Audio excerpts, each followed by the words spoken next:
Welcome, where the past whispers you to sleep.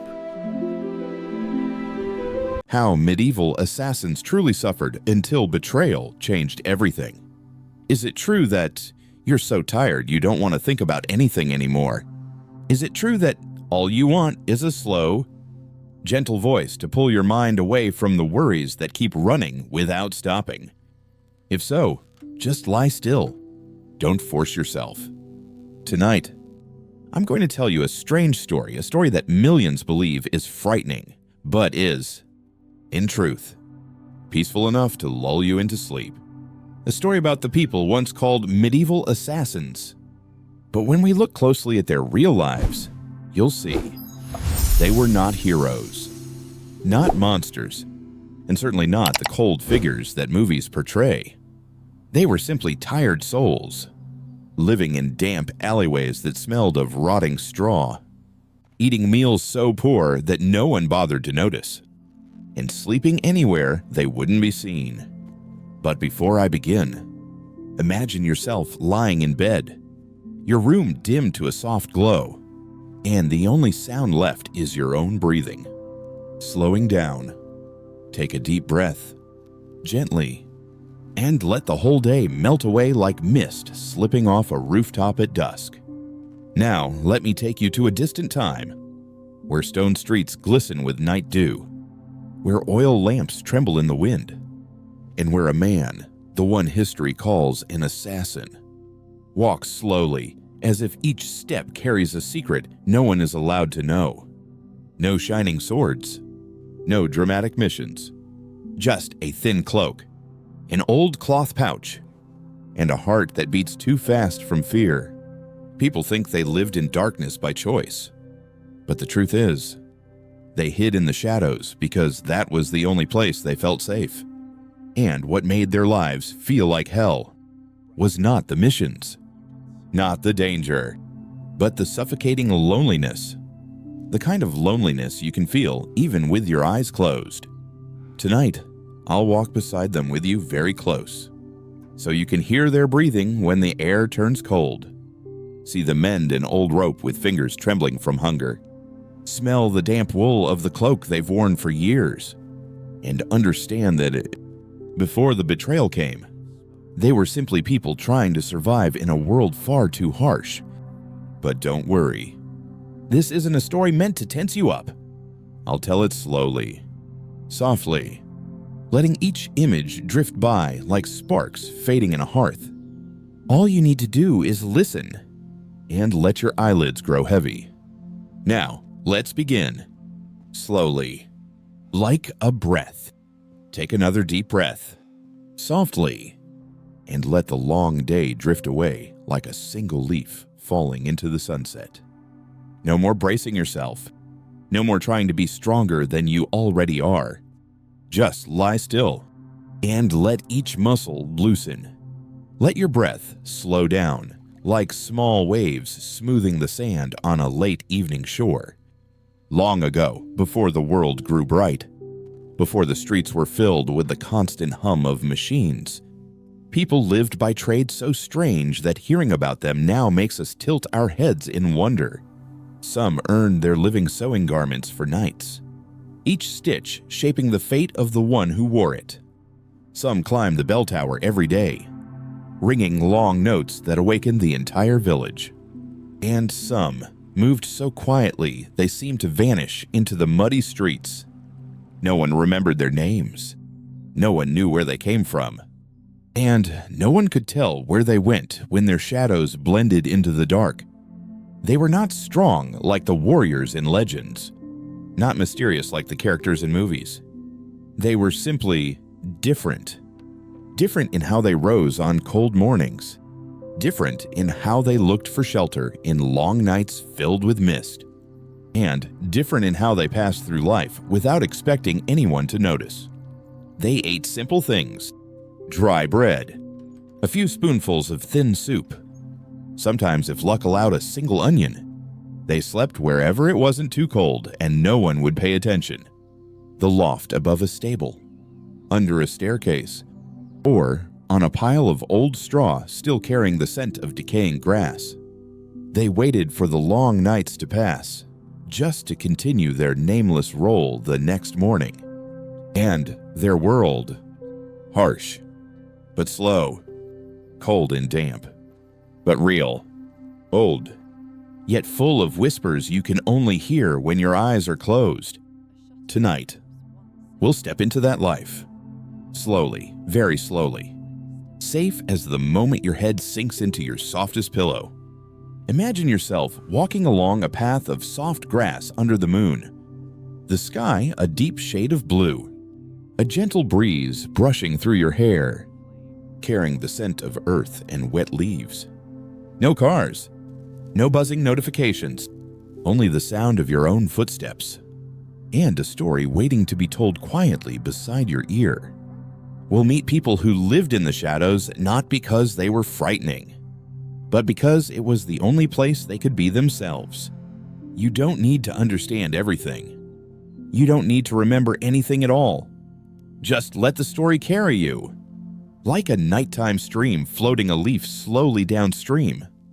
Not rushing, not resisting, just letting go. And in that release, you will feel your mind begin to soften. Now, let me tell you the first part of that journey.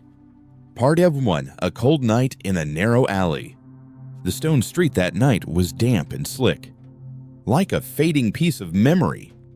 The rain wasn't heavy, only tiny droplets falling from the slanted rooftops, tapping softly against the old darkened stones that had endured countless winters. The smells of earth, moss, and wet wood blended together, threading through the cold air and brushing against the skin like a very gentle hand. An oil lamp hanging on the wall flickered, its weak light casting small, warped halos, as if the flame itself were trembling from the cold. In the middle of that scene, a man stood pressed against the stone wall, tucked deep into the shadows. The thin cloak he wore was worn nearly to threads, the wool no longer warm enough to keep out the chill.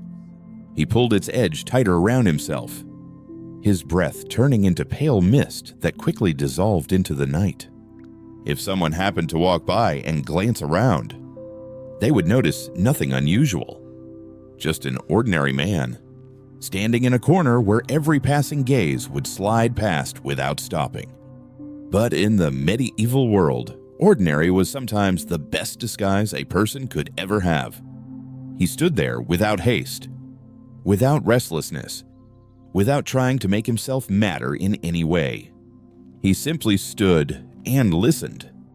He listened to the wooden clogs of a woman hurrying home before the rain grew heavier. He listened to a small cat darting past, rustling the wooden crates under an eave. He listened to the heavy steps of the night guard, to a cough echoing from a house at the corner, to a child crying far away, then suddenly going quiet. A city at night never truly sleeps. It only changes shape, changes rhythm, changes breath. And he, this man pressed into the darkness, had learned to hear that breath long ago. Not because he wanted to, but because living required it. He inhaled deeply, borrowing the cold air as if to keep himself awake. Raindrops clung to his lashes, but he didn't wipe them away. The rain was one of the few companions he had. It muffled footsteps, blurred traces, and wrapped the entire city in a comforting quiet. Where he stood was a narrow alley, a place no one wished to enter after dark. The path was barely wide enough for 2 people to squeeze past each other, and the walls on both sides were damp and thick with moss. But to him, this was a safe corner, a temporary cocoon where he could watch the world without the world touching him. The faint glow of the oil lamps from the main street reached this spot only slightly, enough for him to see the ground, but not enough for anyone to clearly see his face. That blur calmed him. Many people fear loneliness, but for him, loneliness was the only doorway through which sleep ever approached. He looked up at the sky. The clouds were so thick they swallowed every star. Only drifting droplets and faint beams of light from distant windows remained. This city was large, loud in the daylight, chaotic, dirty, and filled with more rumors than truth. But when night fell, it shrank as if the entire world curled beneath a heavy blanket. He liked the city at this hour. No one needed anything from him. No one called his name. No one asked where he had been or where he was going. No one stared long enough to notice anything unusual about him. There was only the night and the raindrops resting on his lashes. A light breeze slipped through the alley, tugging at his thin cloak. He shivered, but he did not move. His breathing slowed, merging with the rain as though he were dissolving into the darkness itself. Across the street, a wooden door opened. A warm glow spilled out for a moment, then vanished as the door shut. A family had returned home, gathered around a fire, sheltered, warm, and close enough to touch each other's breath. They had a roof, even if patched, a hearth, even if poor, each other even if life was hard. And he had only his own shadow. Yet strangely, he did not feel sad. Not exactly. On cold nights like this, solitude had its own quiet beauty. It felt like standing before a still lake. You know you are alone, yet you also know you are safe in that silence. He stepped a little deeper into the shadows, not out of fear, but because that was where he felt himself most clearly, where the sound of rain on his cloak became a soft, steady song where he could watch the world pass without being drawn into it. That world loud, hurried, woven with countless lives kept spinning, even while he stood motionless. And sometimes, standing still was the only thing that made him feel peaceful. A drop fell from the eaves, landing on the hand gripping the edge of his cloak. Cold, but light enough to pull every wandering thought back to the present. He exhaled a deep, slow breath as if sending the entire day away with it, letting it disappear into the night. And in that quiet breath, he felt himself shrink, soften, and become a little more at peace. The night began here. His story began here, in this narrow, damp, cold alley, where only those without names found a gentle kind of peace. The night wind slowly changed direction, carrying a chill from the back alley and slipping through the thin cloak, making the man draw his shoulders in slightly. Not because he was cold, but because that gentle touch stirred old memories like soft yellowed pages being turned by an unseen hand in the dark. Memories of nights just like this one.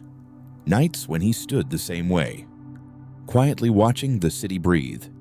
The city's breath was a strange thing.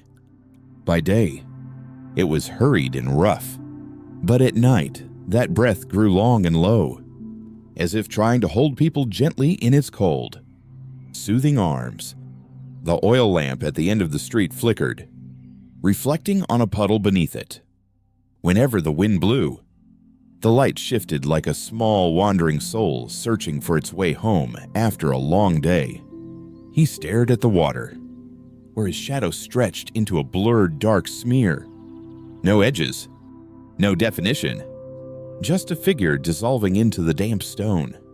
Strangely, that was the version of himself he liked best.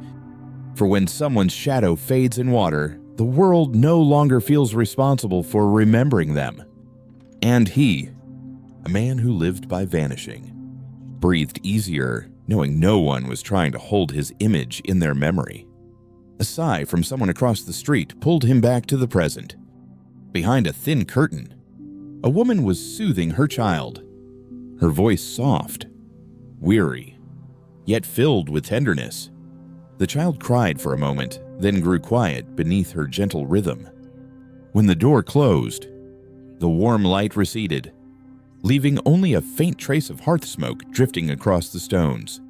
He watched that scene for a long time, not because he knew them, but because such simple moments were things he only ever saw from a distance, never touched.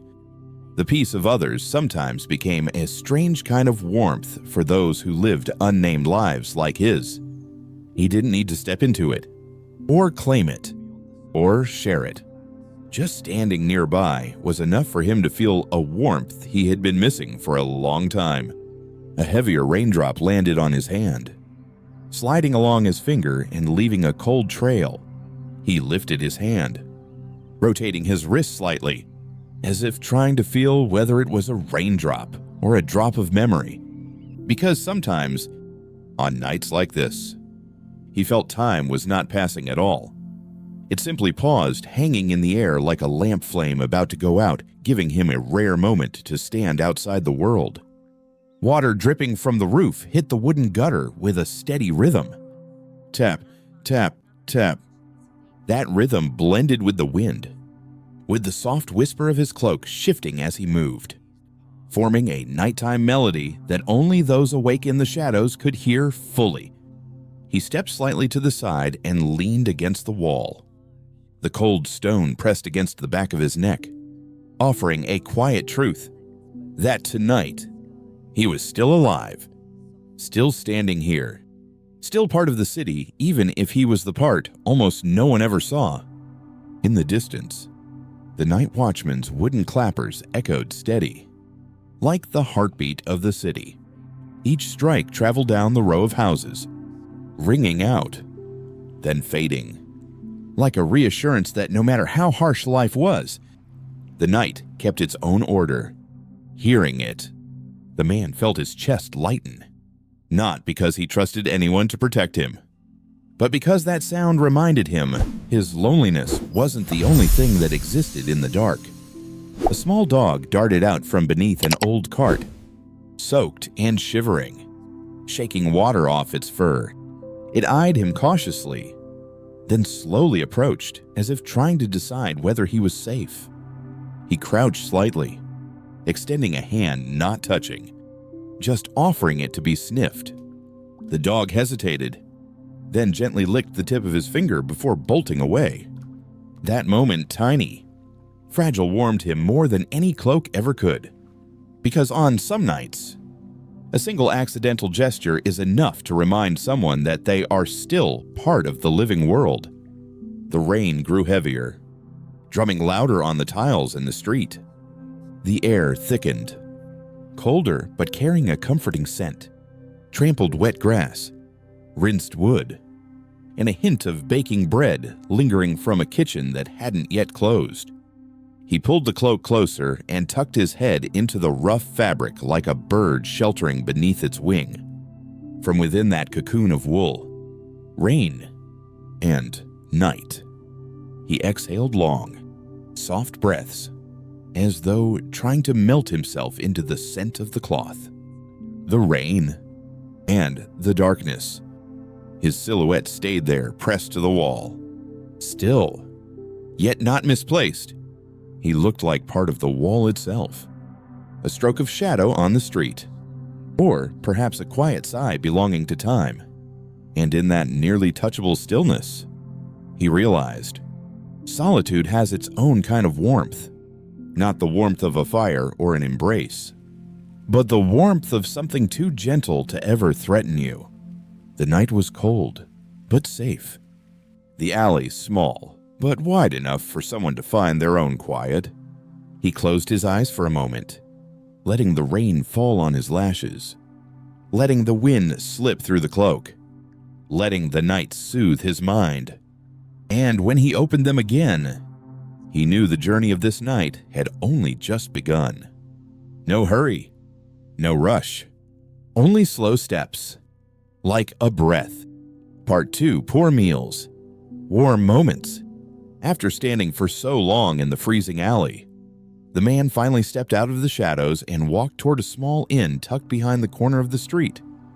The wooden door was low, slightly curved with age, and the gap beneath it glowed with the flickering firelight from the hearth inside. When he pushed it open, the hinges let out a soft creak, a strangely comforting sound. It was as if the door itself were saying that here, at least for this moment, he could lower his shoulders and let the cold stay outside. The inside of the inn was simple. A few rough wooden tables covered in scratches, chairs so old they groaned every time someone sat down. and a small charcoal brazier in the center, its embers glowing bright red, crackling softly as though whispering secrets to the night. The air carried the smell of thin soup, onions, and dry bread, mixing with the scent of the hearth smoke an oddly familiar fragrance, gentle and warm, a scent that felt like home, even though no place in this world had ever truly been home to him. He didn't sit near the brazier, nor near the door. He chose the smallest table in the most hidden corner, where the oil lamp only lit half the surface, a place where anyone glancing over would see only a shadow, not a man carrying stories they had no wish to hear. The innkeeper, an older woman, plump, her cheeks flushed from tending the fire, looked at him briefly, but only with the practiced eyes of someone who had served far too many strangers. No curiosity, no judgment. She gave him a small nod, then ladled a bowl of hot soup and brought it to his table. It wasn't thick, nor fragrant, nor luxurious, just a little broth with a few pieces of turnip and leeks.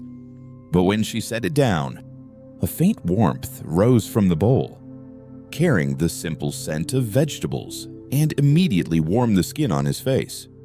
He stared at the bowl for a long time, as if it wasn't a meal, but a small comfort offered by life. He lifted the spoon, blew gently over it, and brought the first sip to his lips. The warmth spread across his tongue, down his throat, into his chest, and out to his hands. It wasn't delicious, but it was alive. It reminded him that no matter how cold life became, there was still something warm enough to pull him back into the present. From the far end of the room, villagers chatted quietly, their voices muffled but calm. They talked about the recent harvest, the firewood that had grown too damp from the endless rain, and how someone's cow was about to give birth. Small things, ordinary things, peaceful things. He listened to them the way one listens to an old song, a song whose lyrics he used to know but had long forgotten. He chewed a piece of dry bread, so hard he had to soak it in the soup first. The brazier cracked steadily, blending with the faint clink of his spoon against the bowl. Together, they created a nighttime rhythm so gentle that it eased his heart. No one in the inn looked at him. No one tried to speak to him. No one seemed fearful or suspicious. He existed in his little corner, quiet as a shadow, yet not entirely separate from the warmth filling the room. Sometimes, a person doesn't need a full meal, just a place to sit and to be regarded as harmless. He ate slowly, letting each spoonful seep into the cold locked inside his bones. Each spoonful, a little warmth. Each sip, a little breath. Each swallow, a little piece of the day's exhaustion unwinding from his body. A man, likely a farmer, sat a few tables away, telling a story about the new coat he had made for his son. He laughed loudly, his voice deep but affectionate.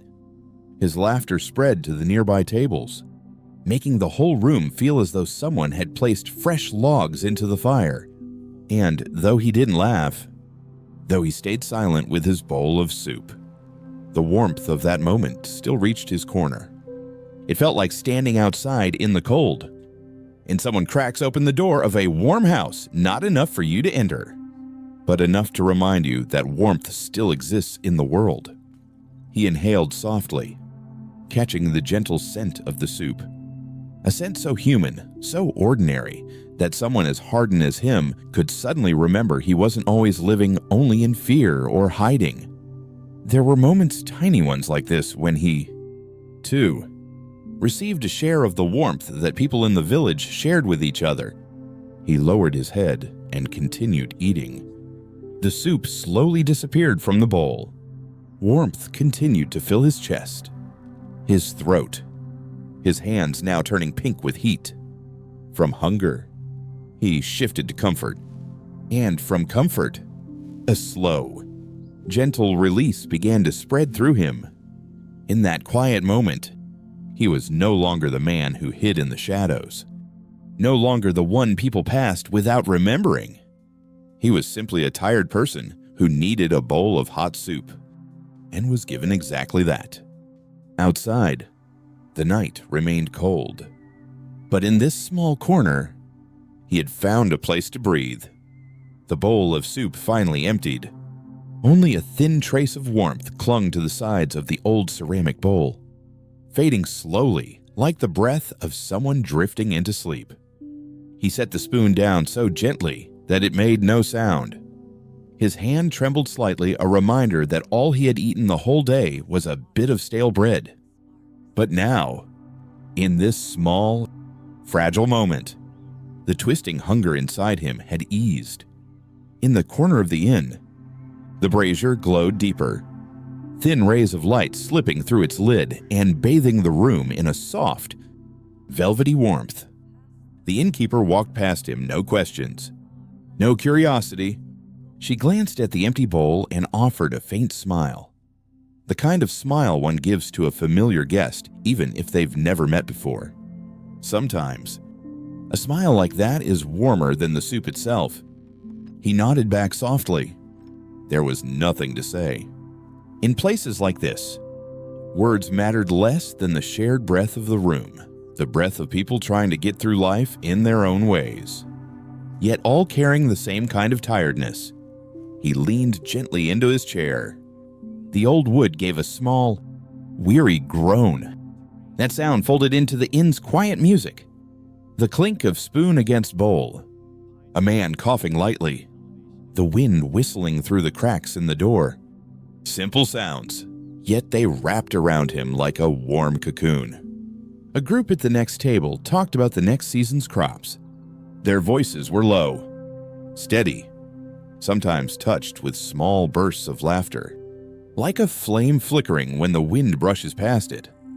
He couldn't make out their exact words, but he felt the rhythm of their conversation, a rhythm that made you want to close your eyes and exhale softly. His eyelids grew heavier. Tonight was a long night, and his body was worn thin. But sitting here with the smell of hearth smoke, the gentle crackle of the fire, and the murmuring voices lapping like small waves, he realized he was finally loosening. A feeling he never found on the streets, nor in any cellar or storage room he had hidden in before. His parents once told him, "It's hard to find safety in a life that doesn't belong to you." Yet here, in this tiny inn, he felt safe without even trying. Perhaps safety doesn't always come from a place. Sometimes it comes from the smallest things. A bowl of warm soup, a fire's glow, conversations not meant for you, yet soothing all the same. He placed his hands on the table, the palms still warm, a warmth so real, so human.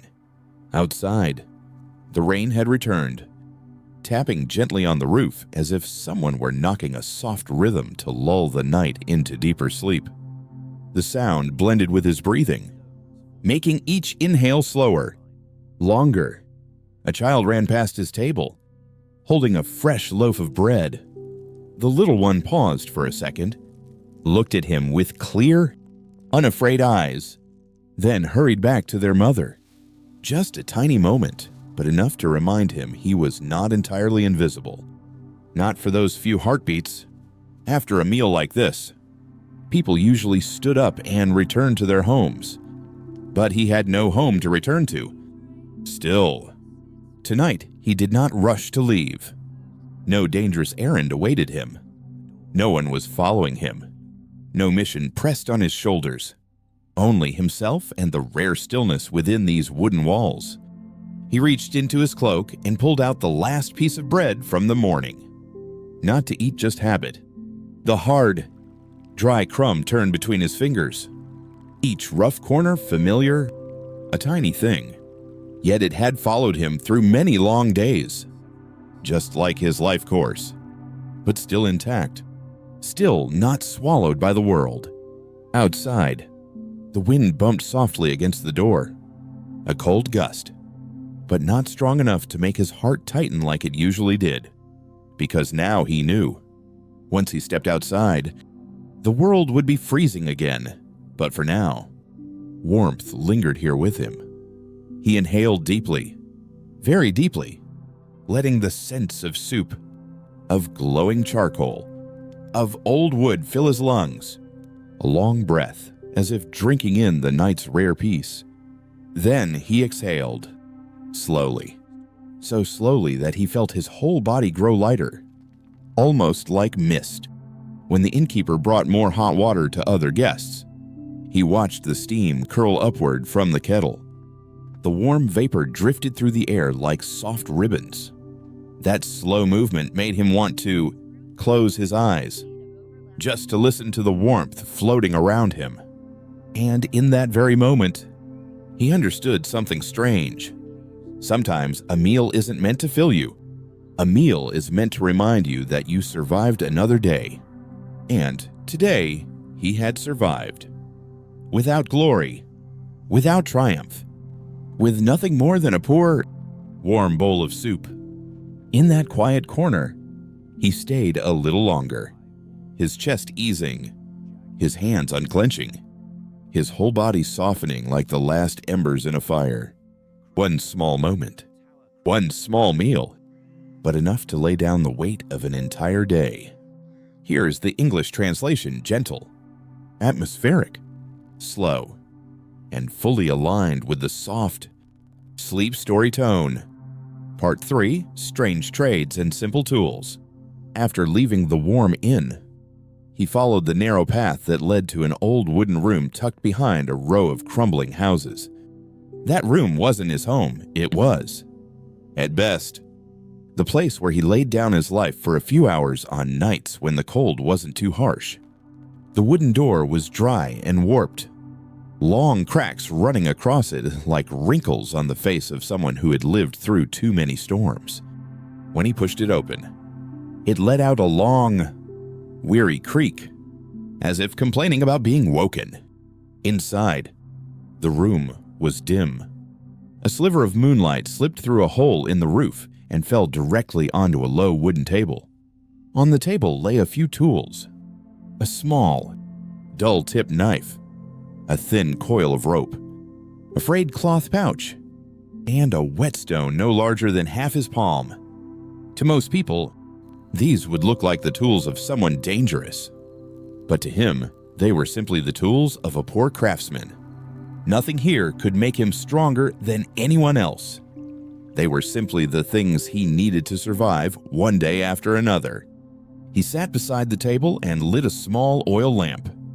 The flame flickered upward, casting a yellow glow across the peeling wooden walls, revealing old gaps where time had carved its marks.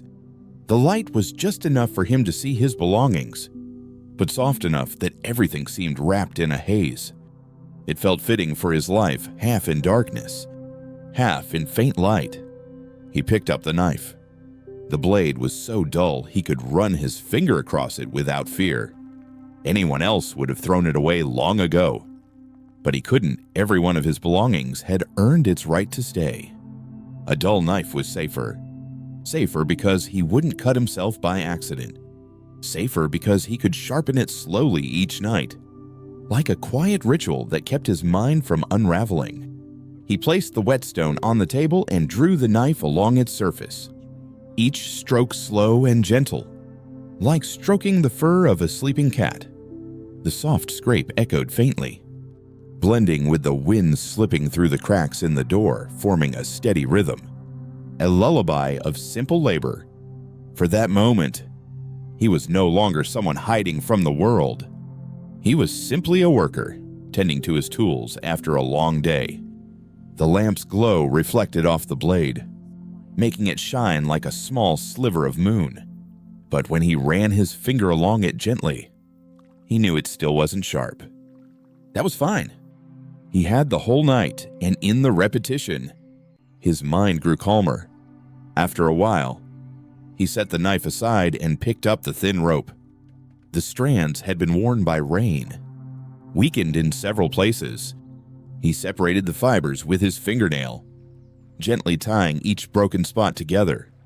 The task was slow, very slow, like stitching together a torn life that no one else wanted to touch.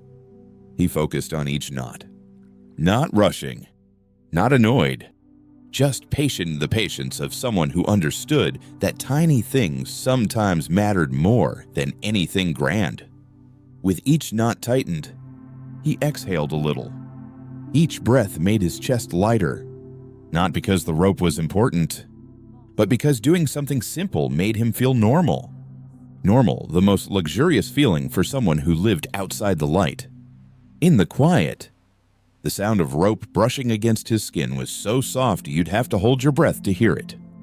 A gentle, smooth sound, not frightening at all. It was like the sound of folding clothes, or weaving a basket, or someone quietly rearranging their life in silence. He set the rope down and opened the old cloth pouch. Inside were only a few things: a handful of loose coins, a small handkerchief for covering his face when necessary, and a piece of hard bread, too light to be called belongings, but to him, these were all the essentials he needed. Simple, compact, always within reach. He smoothed the pouch, folded its edges neatly, tightened the drawstring. These slow movements weren't the rituals of a dangerous man. They were the rituals of someone who knew order was the only way to survive another day. When he looked up, the lamplight fell across his face softer, gentler, far from the image people imagined when they thought of a man of the shadows. In that faint golden light, his eyes were deep and calm, as if he had lived with loneliness so long that resisting it no longer made sense. Perhaps the most frightening thing about a strange profession was never the work itself, but the fact that no matter how unusual the job was, the life behind it was painfully ordinary.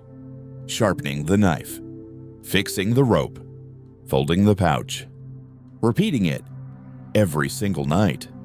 A quiet cycle, steady, old-fashioned, like a lullaby from the past. And within that repetition, he felt himself drifting. Not toward anything in particular, not away from anything. Just drifting, like a leaf floating on water. No destination, and no need for one.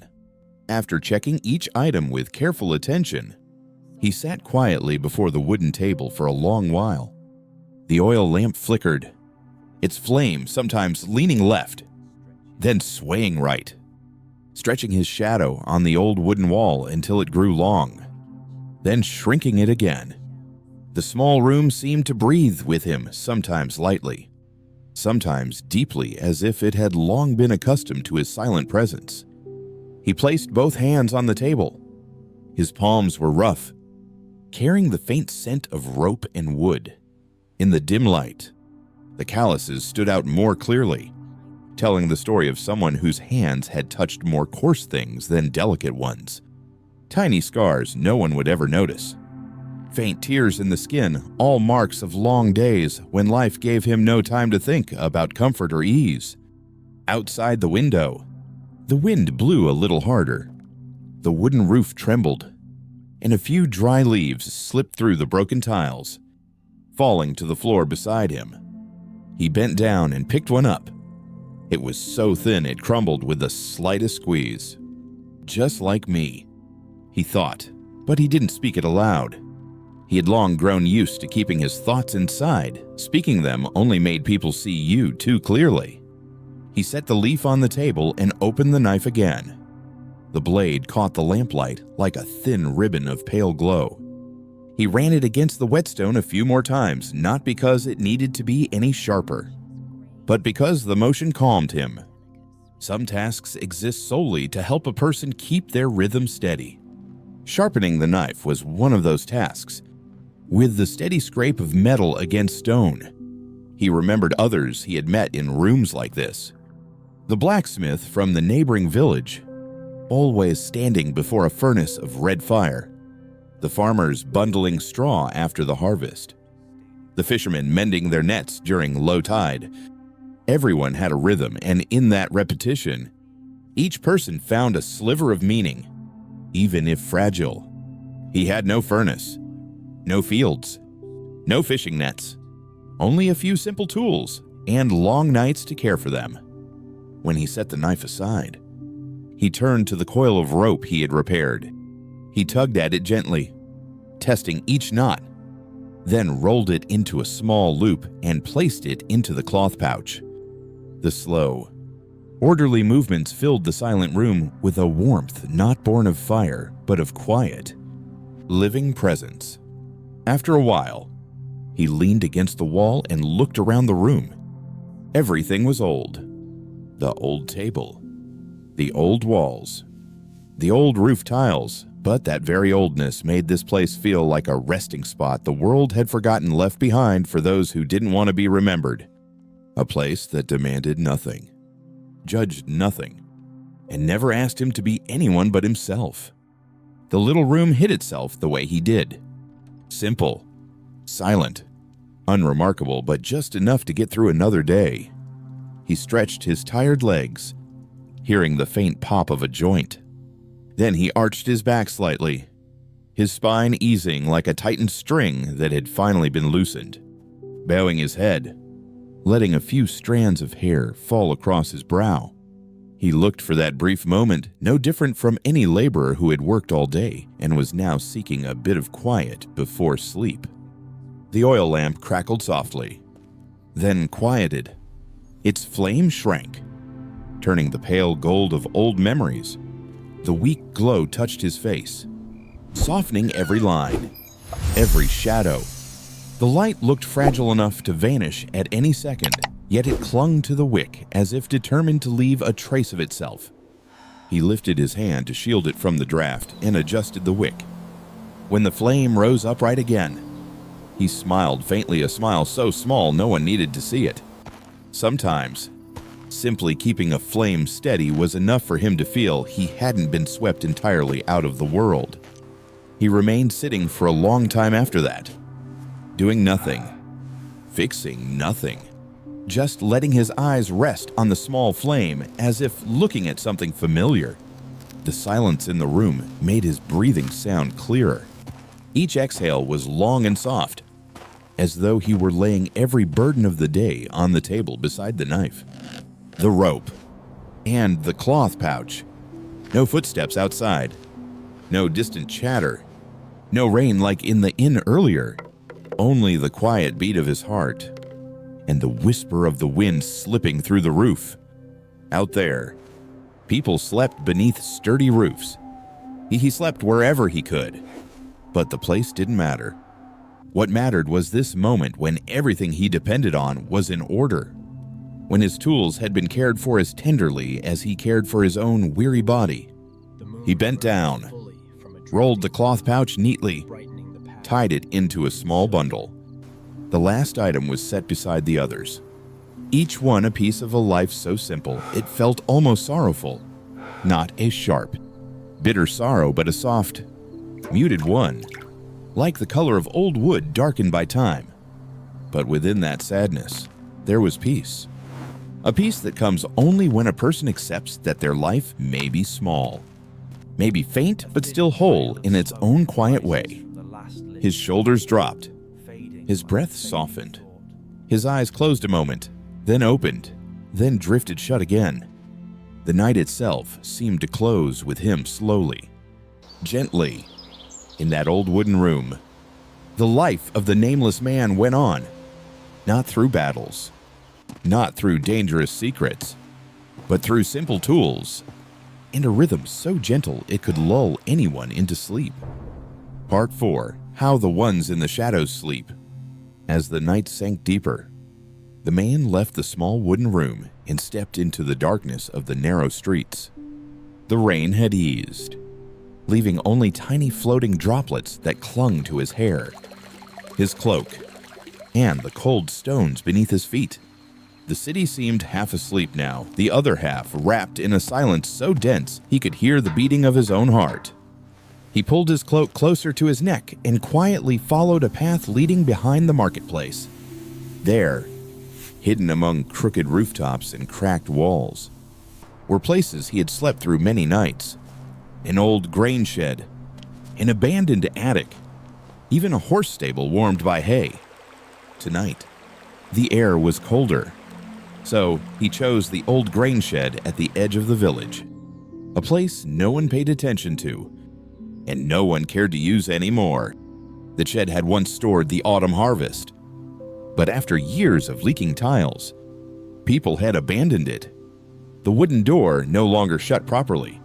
Straw scattered across the dirt floor, and during heavy storms, water crept into every corner. But for him, it was enough. He pressed his shoulder lightly against the door.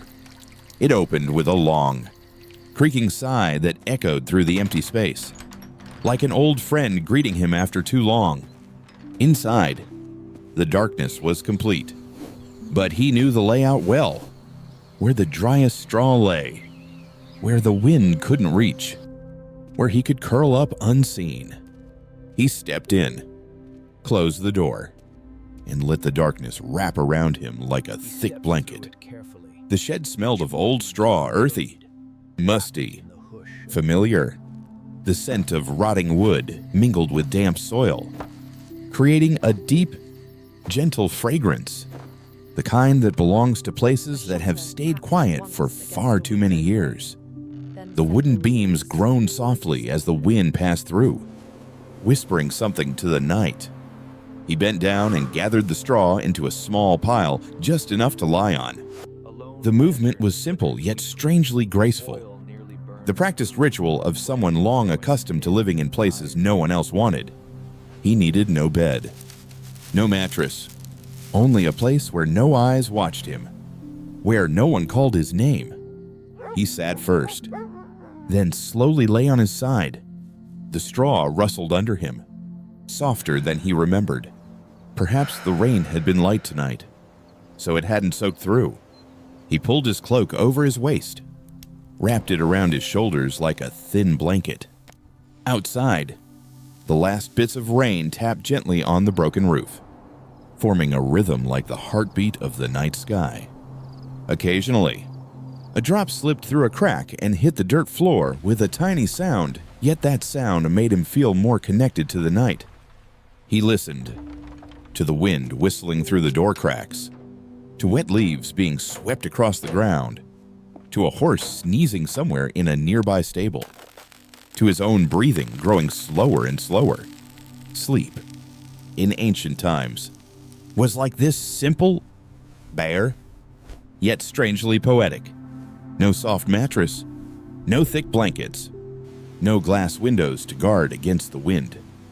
But in exchange, people heard the world breathe with them.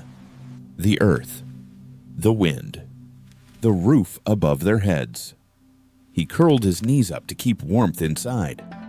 His head rested against the straw, the scent of dry grass filling his senses. It reminded him of long ago days, when as a child he would hide in barns during storms. Back then, life was simple. A roof was enough. A coat was enough. A warm breath was enough. Perhaps adulthood only complicates the mind. The feeling of safety remains just as simple. He listened as the wooden wall cracked softly in the wind, the roof tiles shivering slightly. These sounds didn't worry him. On the contrary, they eased him. Each sound confirmed that the world outside was still happening, still moving, but none of it touched the small space where he lay. It felt like he was resting inside a cocoon of shadows and straw. He slowly extended his hand outside the cloak and touched a single piece of straw. It was thin, dry, yet softer than he expected. He rolled it between his fingers, feeling every tiny ridge, then let it fall onto the heap, listening to its faint landing. In that small moment, he felt a rare kind of peace. Not the peace of someone with a sturdy house, but the peace of someone who had lived too long in darkness and finally found a place quiet enough to drift into sleep. His eyes grew heavy, not from exhaustion, but from the gentle warmth rising from such simple things. He pulled the cloak closer to his neck, exhaled a long breath. His chest sank softly. His whole body seemed to melt into the straw and the darkness around him. Outside, The night continued its sparse rain. The wind still slipped through the tiles. The city still breathed under a veil of mist. But here, in the old grain shed, a nameless man was drifting toward one of the most patchwork, yet peaceful, sleeps of his life. He lay still in the darkness, letting the small sounds around him rise and fall like gentle waves brushing the shore.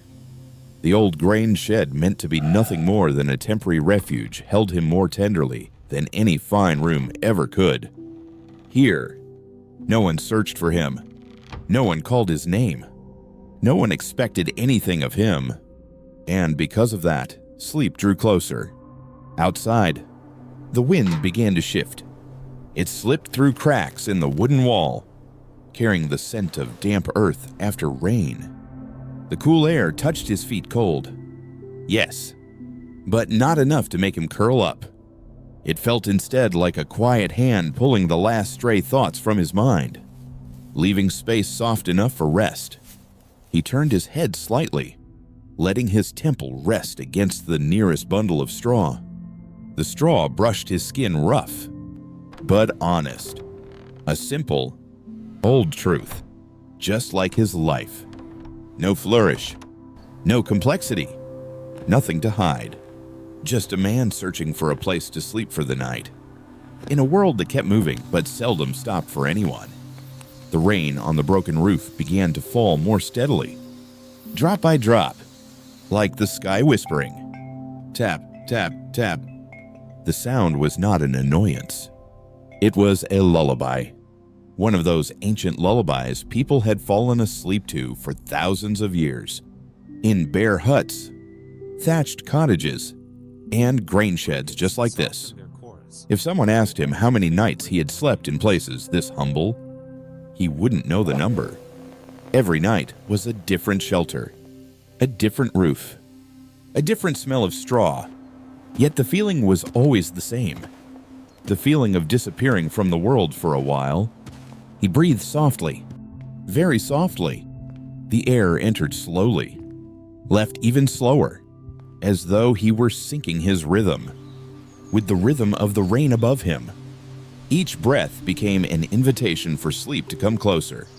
The room quiet, the straw soft, the night long. Everything ready for that moment when his eyes would finally close. A small mouse scurried along the wall, leaving a faint rustle. He didn't flinch. He was used to them.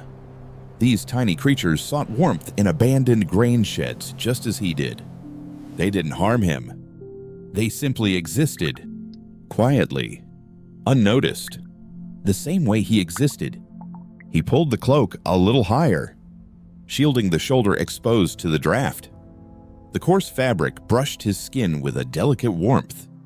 He placed a hand over his chest, right where his heart lay, and felt each beat slowing. One beat, then another, deeper, gentler. In those times, people had no thick quilts, no wool-lined beds, no glass windows to keep out the storm. But they had other things. The wind as a companion, the rain as a lullaby, the whisper of straw underneath them. And sometimes, that was all they needed. In the old grain shed, the darkness grew thicker as his eyes adjusted. It wrapped around him in a soft, velvety black, not the threatening kind of darkness, but the warm kind, like being inside a natural sleeping bag. Each time he closed his eyes, it embraced him. Each time he opened them, it waited patiently. He shifted slightly. The straw rustled, then stilled. It felt like slipping beneath the surface of a still lake. Every tight spot in his body, every knot of tension, every ache, seemed marked for release. His shoulders softened. His back sank. His legs warmed. His eyelids drooped. He heard droplets falling from the roof into an old bucket in the corner. Tap, tap, tap. A round, steady rhythm filling the room. The sound reminded him of rainy nights from his childhood. lying in a house with a leaking straw roof, his mother draping an old cloth over him to keep him warm. The smell of earth, of straw, of her coat, everything mixed with the sound of rain into a memory of deep, deep sleep. That memory drifted back now, touching his heart like a gentle stroke. He closed his eyes fully. No more thinking. No more noticing the wind. No more listening for the droplets. No wondering where he would sleep tomorrow, or where he would go come dawn.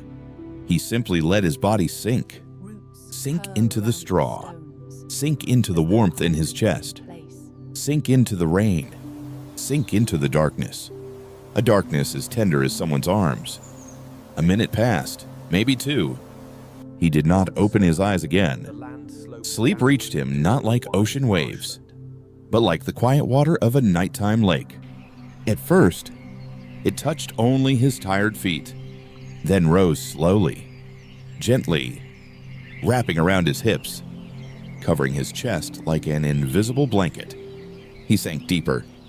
No resistance, no holding back, letting sleep carry him away, far from duties, worries, in places he needed to hide from, in the old grain shed, with nothing but straw, wood, rain, and darkness around him. A nameless man slept, not grandly like a king, not luxuriously like the wealthy, but in a way that was deeply, profoundly human, raw, true, peaceful, and perhaps, in this delicate moment, he was sleeping better than anyone else in the world. Here is the English translation, gentle, cinematic, and soft like a nighttime whisper, preserving the slow emotional rhythm and the to-fall-asleep tone. Part 5, The Nameless Encounters. After spending the night in the old grain shed, the man woke earlier than usual.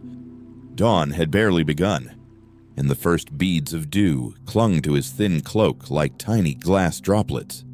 He left the shed, walked through the damp, cold streets, and followed the winding path toward the old marketplace, the place that, after sunset, quietly became a gathering spot for those who wished to avoid attention.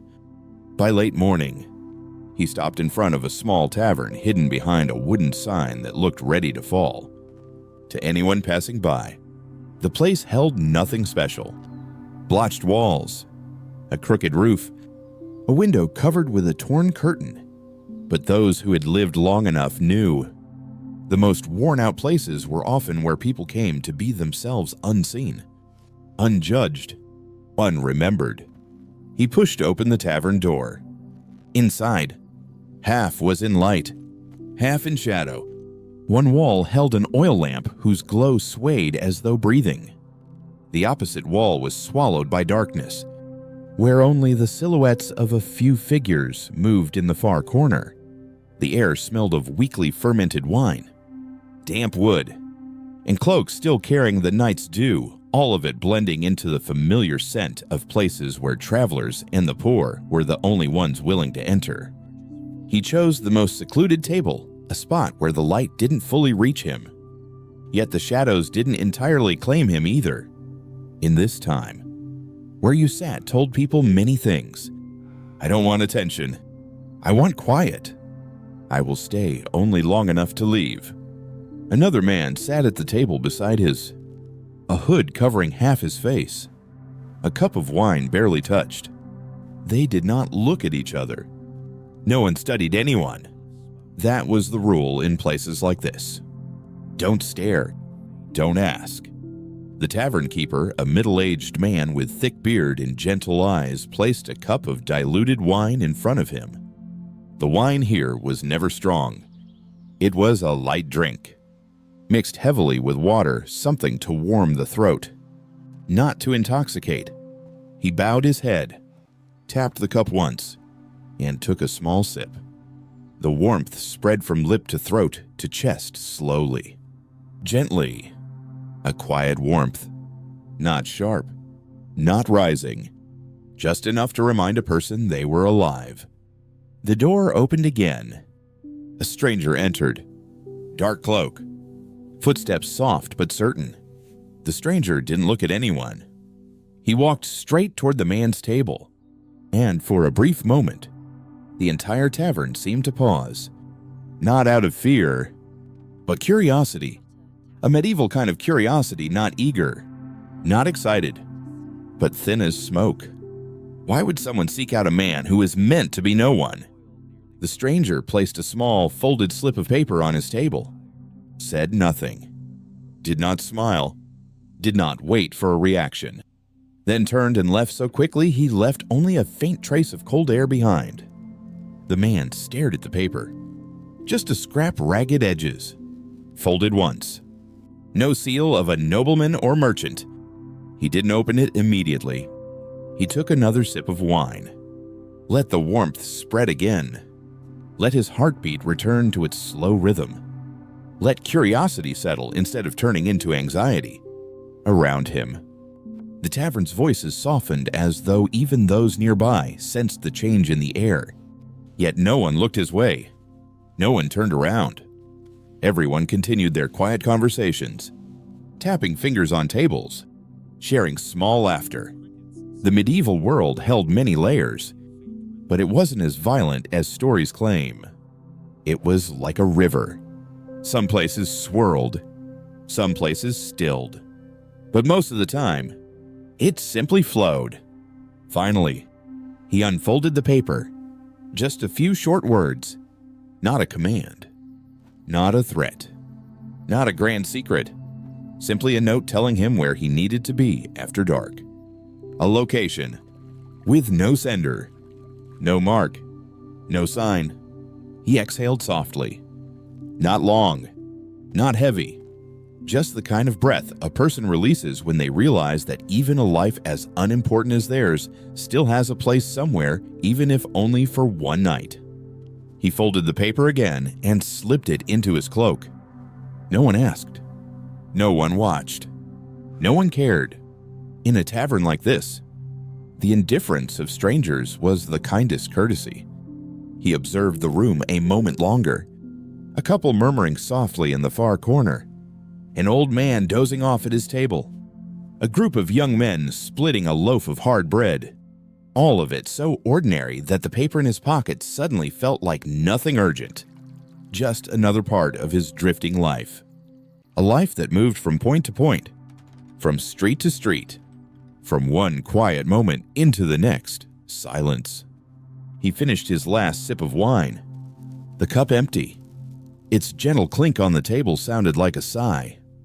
The curiosity from earlier had dissolved entirely, leaving behind only a calm heaviness, the kind that comes when a person knows that nothing tonight can disturb the fragile peace they've found. He rose, adjusted his cloak, nodded to the tavern keeper. No farewell, no goodbye. No one needed that. He stepped out into the half-lit, half-shadowed street, leaving behind the soft murmurs of people. The faint clink of cups sounds as light as dust drifting in time. Outside, the sky had grown dimmer, but the wind was gentle and the night was deepening, as though clearing the path for whatever journey awaited him next. When the man closed the tavern door behind him, the faint tap of wood against its frame was so light it was nearly swallowed by the wind. The street outside was washed in the gray of a fading afternoon. The last slivers of light touched the wet cobblestones, reflecting a pale gold like the final glow of a candle burning low. He pulled his cloak closer and walked on, letting the faint warmth of the watered wine drift slowly through his chest. It wasn't the feeling of drunkenness, just a small warmth, the kind a person carries after leaving a room filled with voices, before stepping back into the quiet of a long road. The piece of paper in his pocket seemed to soften with each step. Not heavy, not troubling. Just a reminder that even though his life was quiet as night, someone in the world knew he existed, and sometimes left the slightest trace of it. He passed by half-closed shops, a woman gathering the last of her vegetables, the leaves rustling against her hands as the wind passed. A man locking his door with a wooden bar, sighing as he did. Farther along, a few children played, their clothes dusty from running in the street. No one looked at him. No one needed to. He thought. Briefly, in this world, caring too much was often more dangerous than being ignored.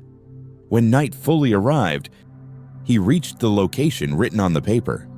Just a tiny alley tucked behind the home of an old coachmaker. The stone walls on both sides were covered nearly entirely with moss.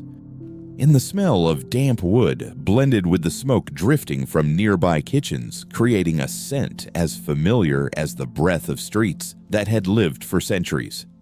He stood still in the shadows, waiting. Not anxious, not impatient, like someone who had long learned to let time pass by itself. After a while, there were soft footsteps, then a whisper so quiet it barely formed a sound. Here, he turned. Another stranger stood in the darkness, also hooded, also hiding his face. But the voice held no threat, no sharpness, only the tone of someone accustomed to nameless meetings. Someone like him. The stranger handed him a small item.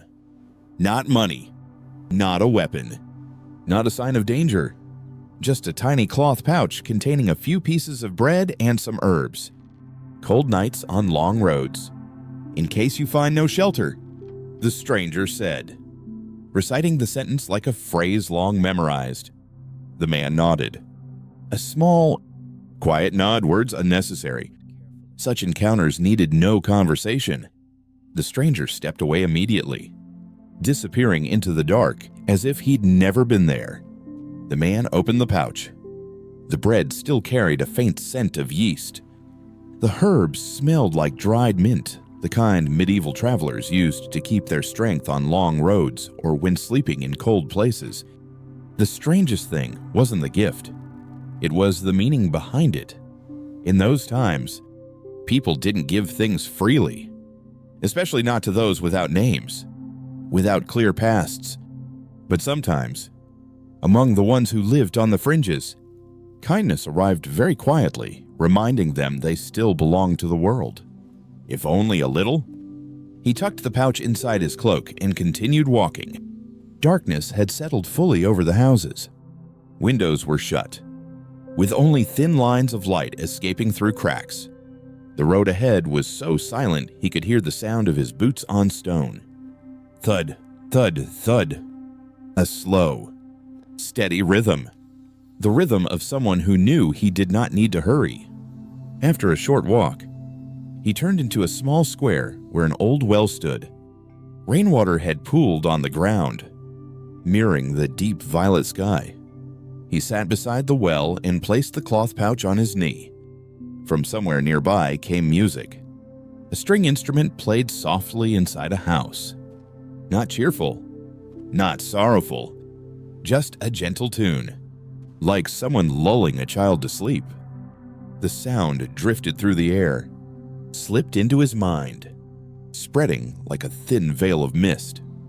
He tasted a small piece of the bread. It was firm, but the mild yeast flavor carried memories of early mornings in distant villages, where children ran barefoot near the baker's oven. The herbs spread a cool, calming taste on his tongue. Nothing luxurious, but enough to make a person feel less alone. A stray cat appeared, stepping cautiously toward him, glancing from the pouch to his face. He broke the last half of the bread and held it out.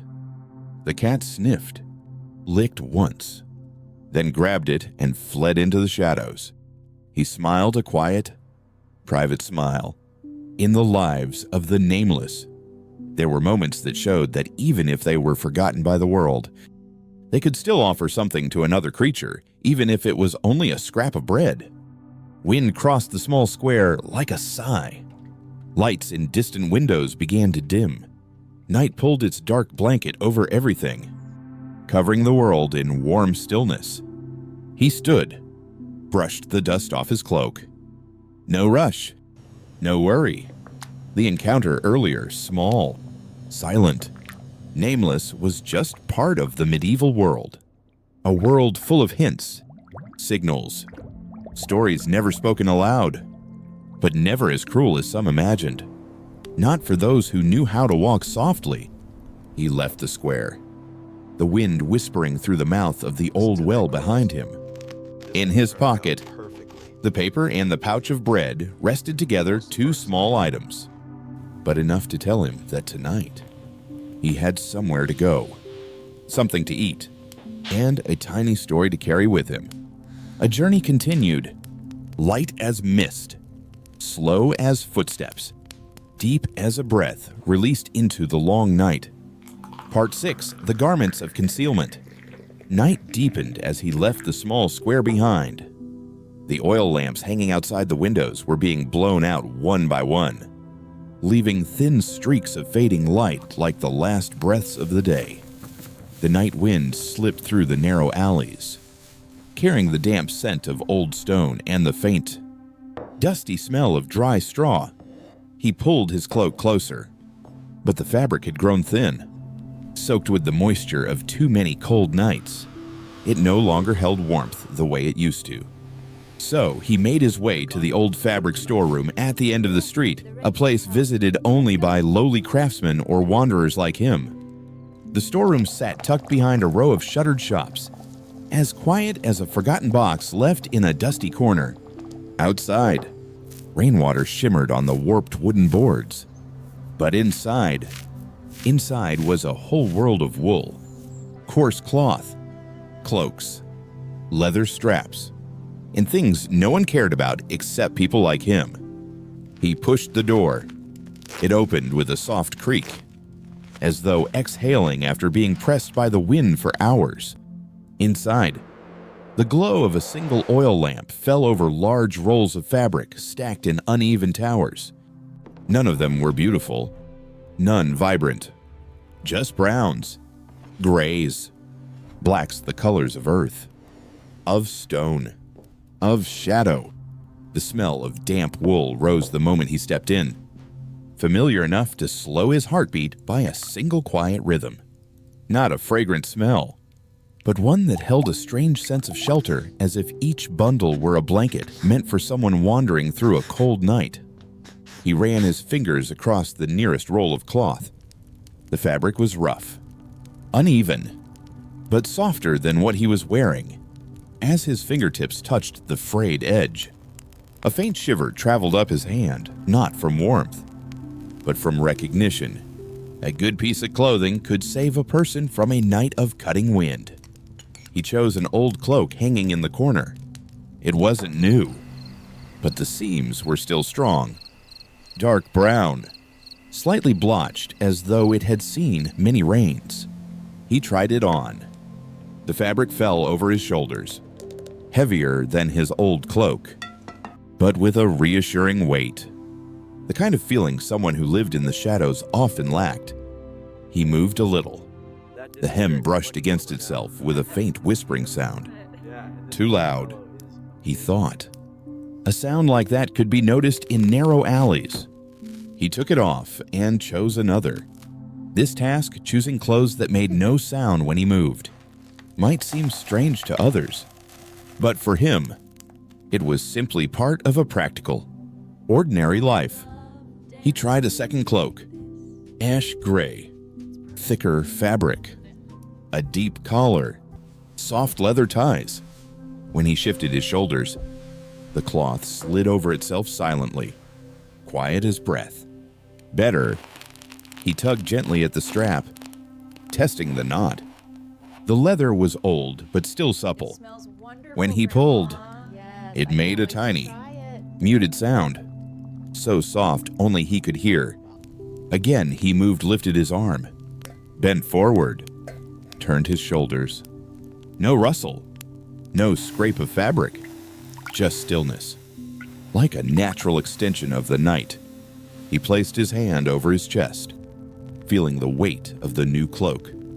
It held to him just right, not too tight, not too loose.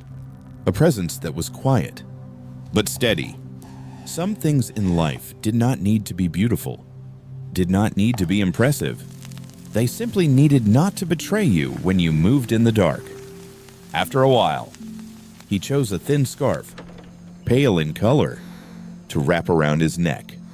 It wasn't soft like the scarves of wealthy travelers, but when he pressed it to his cheek, the damp wool carried a cool, comforting feel, like placing a childhood memory softly against the skin. In the fabric storeroom, no one hurried him.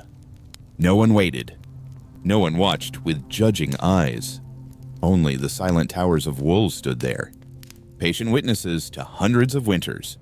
He gently folded his old cloak and set it aside. It had followed him through so many nights, so many rains, so many cold barns. But now, it was too thin to guard him. He slid a hand along its edge, not out of sentiment, but out of a quiet, wordless thank you. With his new clothes chosen, he stood before a small wooden mirror hanging from a beam. The mirror was old, the surface grainy, but clear enough to show his silhouette. Nothing striking in that reflection. A tired man, half hidden by shadow, shoulders draped in gray, a pale scarf at his neck, eyes deep and still. An image so ordinary no one would remember it. But for him, it was perfect. A shape made to pass through the world without drawing light. He adjusted the cloak one final time, pulled the collar gently, tied the belt quietly, checked the sleeves to ensure they would move silently. A complete outfit not to impress, but to disappear neatly. When he stepped out of the storeroom, the door closed softly behind him. The night embraced him again. But this time, he felt more shielded, warmer, softer. Some people searched for clothes to display themselves. He searched for clothes that allowed him to blend into the world more easily. A simplicity so deep it became a story of its own. The story of those who lived between the thin border of light and shadow, in the night wind. His new cloak shifted gently, silent as a shadow, calm, practical, soft as breath. As he stepped out of the fabric storeroom, night had settled completely. The pale moonlight was hidden behind thick clouds, leaving the street layered in overlapping shades of darkness. The new cloak rested on his shoulders, heavier but warmer and far sturdier than the thin one he had worn before. With every step, the cloth shifted gently, yet made no sound at all, as if it had been woven from the night itself. He paused beneath the eaves of an old house, letting the wind brush along the collar of his cloak. The air was cold, but it no longer made him shiver the way it used to. The scarf wrapped around his neck trapped just enough warmth to keep the chill from sinking into his bones. He lifted a hand and touched its edge, running his fingers along the coarse wool. It wasn't soft like the fabrics the wealthy used, but it felt real. Familiar, the quiet presence of an old friend. Footsteps echoed faintly at the end of the street, unhurried, steady. He stepped into the shadow of the wall, not out of fear, but habit, avoiding letting anyone remember his silhouette, his stride, or his new cloak. But when the passerby drew near, they only lowered their head in a simple greeting before continuing on, never looking closely at him. And he realized, some clothing makes a person stand out. Other clothing lets a person disappear. And sometimes, invisibility is the gentlest form of safety. He walked on. The cloak flowed with his breathing, a length of shadow trailing behind him. The stitching wasn't pretty, but it was consistent, perhaps sewn by someone who wasn't a skilled tailor, but who had the patience of a life that never rushed. A loose thread dangled from the hem. He pinched it and pulled gently. It fell to the ground, curling like a dropped feather. There was something strangely comforting in knowing such rough stitches were now protecting him. He turned into a narrow alley. The stone walls on both sides were dark and glistening with moisture. looking as though someone had brushed them with a thin coat of moonlit oil. His new cloak slid across the wall when he pressed through the tight space. No sound at all. If he had worn his old cloak, it would have rustled loudly, forcing him to stop and fix the hem. Not anymore. Now everything was quiet, still as late autumn water. He walked a little farther until he stood beneath a faint stream of moonlight falling through the gap between two rooftops. The pale light touched the ash-gray fabric of his cloak, tracing soft folds that resembled ripples on water. He touched his shoulder, then the collar, feeling how naturally the fabric held to him. In those times, clothing was more than warmth. It was a choice of life. A cloak too stiff slowed you. A cloak too long tangled at your feet. A cloak that made noise betrayed you. But this one felt made for nights like these. He followed an old wall toward the marketplace, now closed. The cloth coverings draped over the stalls shimmered silver beneath the moonlight, fluttering softly like standing shadows at rest. He stood among them, surrounded by the faint rustle of fabric, and for a moment felt as if he too were just another piece of cloth in the night thin. Quiet, drifting. After a while, he sat on the stone step beside an extinguished lantern post. He smoothed the front of his cloak again, checking each fold, each crease, not to look better, but because there was a calming satisfaction in having everything lie neatly where it belonged. A small bit of order, making space for a large breath of peace. His hand slid down to the leather belt at his waist. He tugged it gently.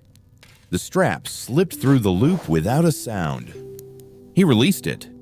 It settled back in place slowly, quietly like the softest exhale. He suddenly remembered the tailors he'd known when he was young.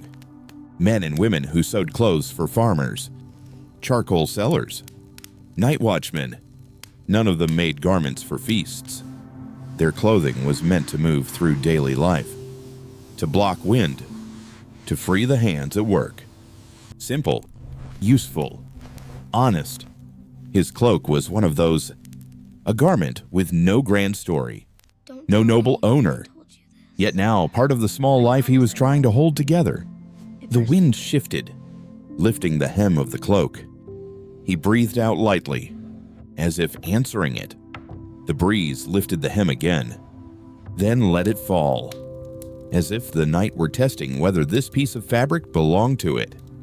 And yes, it belonged to the night, and it belonged to him. He stood. The cloak slid along his body like a stream of shadow. His footsteps sounded soft against the stone. The fabric made no noise at all. No rustle, no scrape, no betrayal. In that moment, he realized some garments don't make a person become someone new. They simply allow a person to be themselves in the safest way possible. He pulled the hood of the cloak over his head, covering half his face. The shadow fell across his eyes, warm and gentle. He walked on, not fast, not slow, just enough to match the rhythm of the wind. Through the medieval night, he drifted like a length of cloth, soft, light, and quietly at ease. Part 7, Journeys Made in Silence.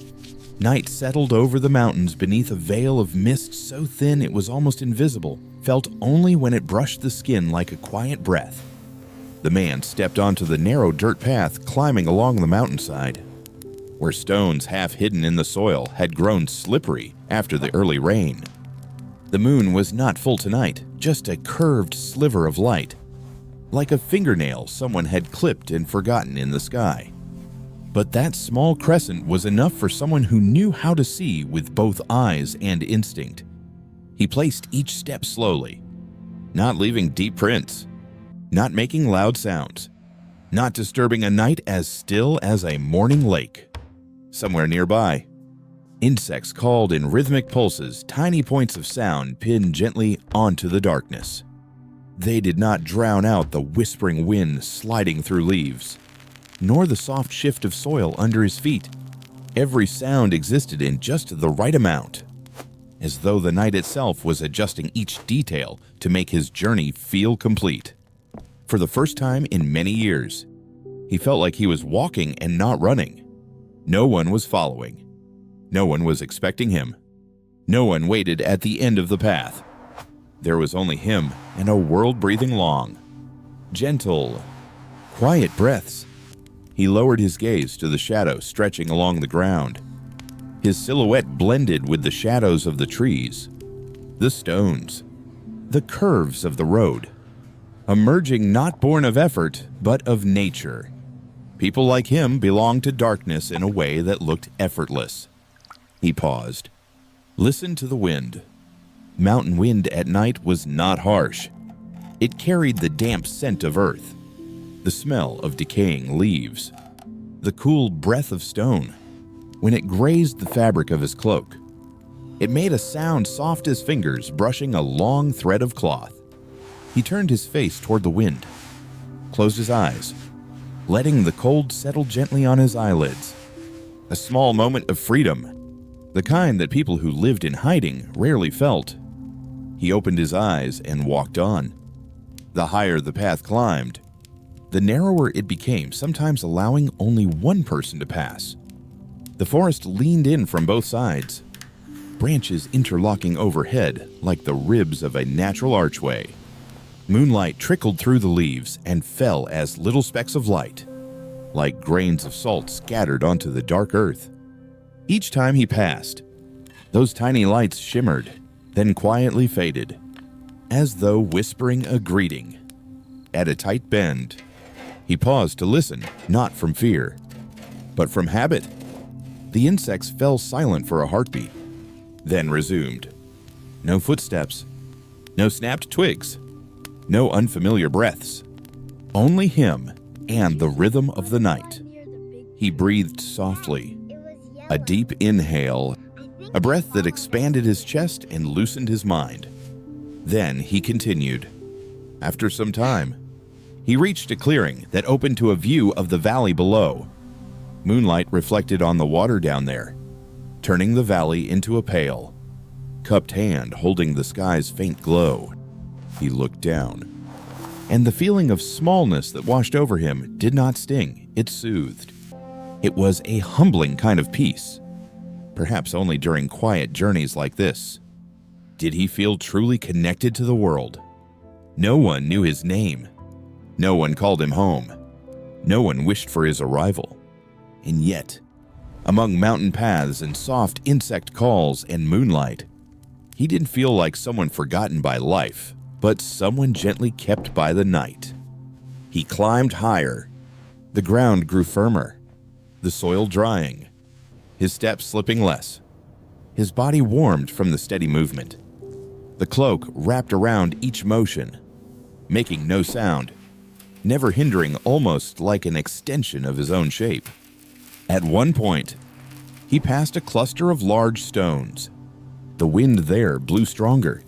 He stopped, letting his cloak lift and settle with the gusts, feeling fabric and cold air blend together. It was a small sensation, one most people would ignore, yet for him, it was a reminder that even while living in shadows, he still had moments where the world touched him back, gently. An owl called from the forest to his left. A single note, rounded, not alarming. He nodded slightly, as though returning the greeting of the wild. He moved on. Near the top of the hill, the wind softened as if it, too, had grown tired after the climb. The insect sounds thinned. The sky opened wider above him, carrying the airy, clean feeling of higher altitude. He inhaled deeply, almost tasting the cold stone, the night grass, the moonlight. A sense of height washed over him. Not excitement, not triumph, but a soft lifting in the mind. The kind people feel only when standing above the world, seeing how small everything becomes. He let the feeling pass quietly, like a breeze, not meant to be held. Then he exhaled, slowly, loosening everything inside him again. Everything fell gently into place, like his cloak settling with the wind. Like the night laying down a new layer of mist on his shoulders. No height, only openness. No pressure, only release. He sat on a flat stone, rested his hands on his knees, and watched the clouds drift. The night was still. The wind mild. The whole world seemed to rock him gently with its quiet vastness. And in that moment, he knew. Some journeys are not meant to take a person anywhere. They exist so that, upon returning, the traveler can breathe a little softer. He sat on the flat stone for a long while, letting his body find its steady rhythm again. The wind slipped through the cracks between the rocks so softly it sounded like someone whispering behind him, but when he turned, there was only night. A full, gentle night. A night thick yet kind. He stood, brushed the dust from his cloak, and began walking again. The path ahead stretched like a thin thread fading into the mountainside. No one walked beside him. No footprints ahead. But that made the world feel wider. Cleaner, as if the road had opened only for him. And only for this night. The insect sounds from the valley below had grown faint. Lighter. They blended with the wind into a long, soft ribbon of sound, almost like a song with no words. Every few steps, he paused to listen, not out of caution, but to savor the emptiness of the night.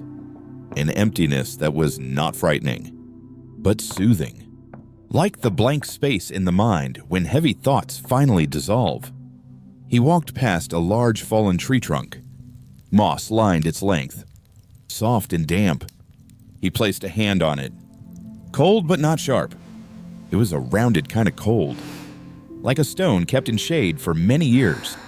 He brushed his fingers across the moss, feeling its strange mix of soft, smooth, rough texture, then continued onward. A few night birds burst from the bushes, wings beating in short, round whispers. He heard them without flinching. Freedom sometimes comes simply from knowing that nothing is threatening you. Even if he lived in shadows, even if his life wound through dead ends and narrow alleys.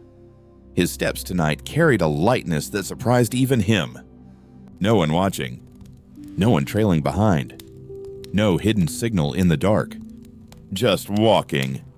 Walking the way people breathe, reflect, and find themselves beneath an unseen sky. The moon behind him slipped behind a thicker layer of cloud. The path darkened, but his eyes had long become fluent in the language of shadows. He could see the ridges of stone on both sides, the silhouettes of trees leaning together like elderly couples resting at the roadside, the tiny motions of the night unfolding around him. He listened to the wind, to the leaves, to the hush of his new cloak against his body, to the slow, quiet beat of his own heart. A sense of freedom spread through him like cool water. Not the freedom of someone breaking chains, but the freedom of someone allowed to dissolve into the space around him, as if he had no fixed shape anymore, as if he were part of the wind, the stone, the insects, the night. A little farther on, the path opened into a wider clearing where the sky was completely unobstructed. He stepped under that small pool of light. The moon had slipped free of the clouds again, bathing everything in a soft, silvery glow. His cloak caught the light. The hem shimmered like small waves. In that moment, he felt weightless, as though his feet no longer touched the ground, as though the fears of everyday life, the ones always clinging to him like a second shadow, had momentarily vanished. He closed his eyes, drew in a deep breath, held it, released it so slowly it seemed to melt into the air. That feeling, a touch of height, a touch of release, a touch of openness rose and folded back inside him like gentle overlapping waves. He opened his eyes. The lightness settled, soft as cooling embers in a blacksmith's forge. No longer rising, but not gone either. It became a quiet warmth running down his spine, making each step easier, smoother. He walked a little further until he found another flat stone by the roadside, almost identical to the one he'd sat on earlier. The wind here was gentler, less tangled by forest branches. Moonlight drew a pale path across the ground, like a secret walkway. He sat, leaned back on his hands, and let the night envelope him entirely. No voices, no hurried footsteps, no signals to decipher. Only a man resting beneath the sky, just as countless others throughout history had done. Quiet, peaceful, free. Above him, clouds drifted past the moon, weaving patches of brightness and shadow. He watched their movement as if seeing the flow of a human life, clear at times, dim at others, rising, falling, and always moving on. He placed a hand on his chest, feeling his breath slow, deep, steady. No rush, no tension, no weariness. A rare state for someone who lived with silent worry as a companion. Wind brushed him. The cloak swayed. Insects trembled their tiny songs. The moon dimmed and brightened, all of it blending into the night's lullaby. A wordless song any traveler could fall asleep to. When the calm had settled to the very bottom of him, when his soul felt lined with stillness, he finally stood up. Nothing urged him to hurry. Nothing demanded he reach the next place. Tonight's journey, like a long exhale, had only one purpose: to make him feel lighter than when he began. He pulled the hood back over his head, covering half his face. The cloak held him gently. The scarf kept the warmth at his throat. He stepped forward, blending into the mountain path, as if into a waiting embrace. And just like that, he slipped out of the moon's glow and returned to the kind darkness, light as a breeze, soft as a heartbeat, and peaceful as sleep approaching. Part 8. The places he passed through. The path led him down into a small valley where a handful of thatched roofs huddled together, as if leaning into one another to keep out the wind. Morning mist still hovered low, drifting over the crooked wooden fences like a thin layer of breath the night hadn't finished letting go. From somewhere far off, a rooster called faint, almost like a ribbon of smoke unspooling into the air. He slowed his steps, not because he was tired, but because this place felt gentler than the places he usually passed through. The little home sat close, separated only by low fences that anyone could step over with ease. Under the eaves, bundles of firewood were stacked neatly, the kind of quiet preparation done by people used to long winters. People who understood patience far more than hurry. A scent drifted through the cold air. Warm, soft, sweet with honey, freshly baked bread. He paused in front of a tiny shop with a wooden sign faded by time.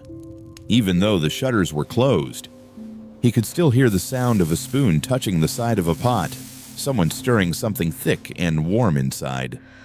He didn't knock. He didn't step in. Just the smell alone was enough to settle something inside him, enough to warm the empty space beneath his ribs. Places like this always made him feel as if he were glimpsing a life he might have had in another world. A world where people woke early to bake bread, to feed chickens, to split wood, to sweep their doorsteps clean, not to flee through darkness or hide under distant roofs. He kept walking. A group of children were playing near the village well, their laughter floating through the mist like droplets falling into a quiet pond. When they saw him, they paused, watching him with mild curiosity, not fear. One child even dipped their head in a small greeting. He returned the gesture with a slight nod and moved on. On a doorstep nearby, An old woman sat untangling a lump of yarn.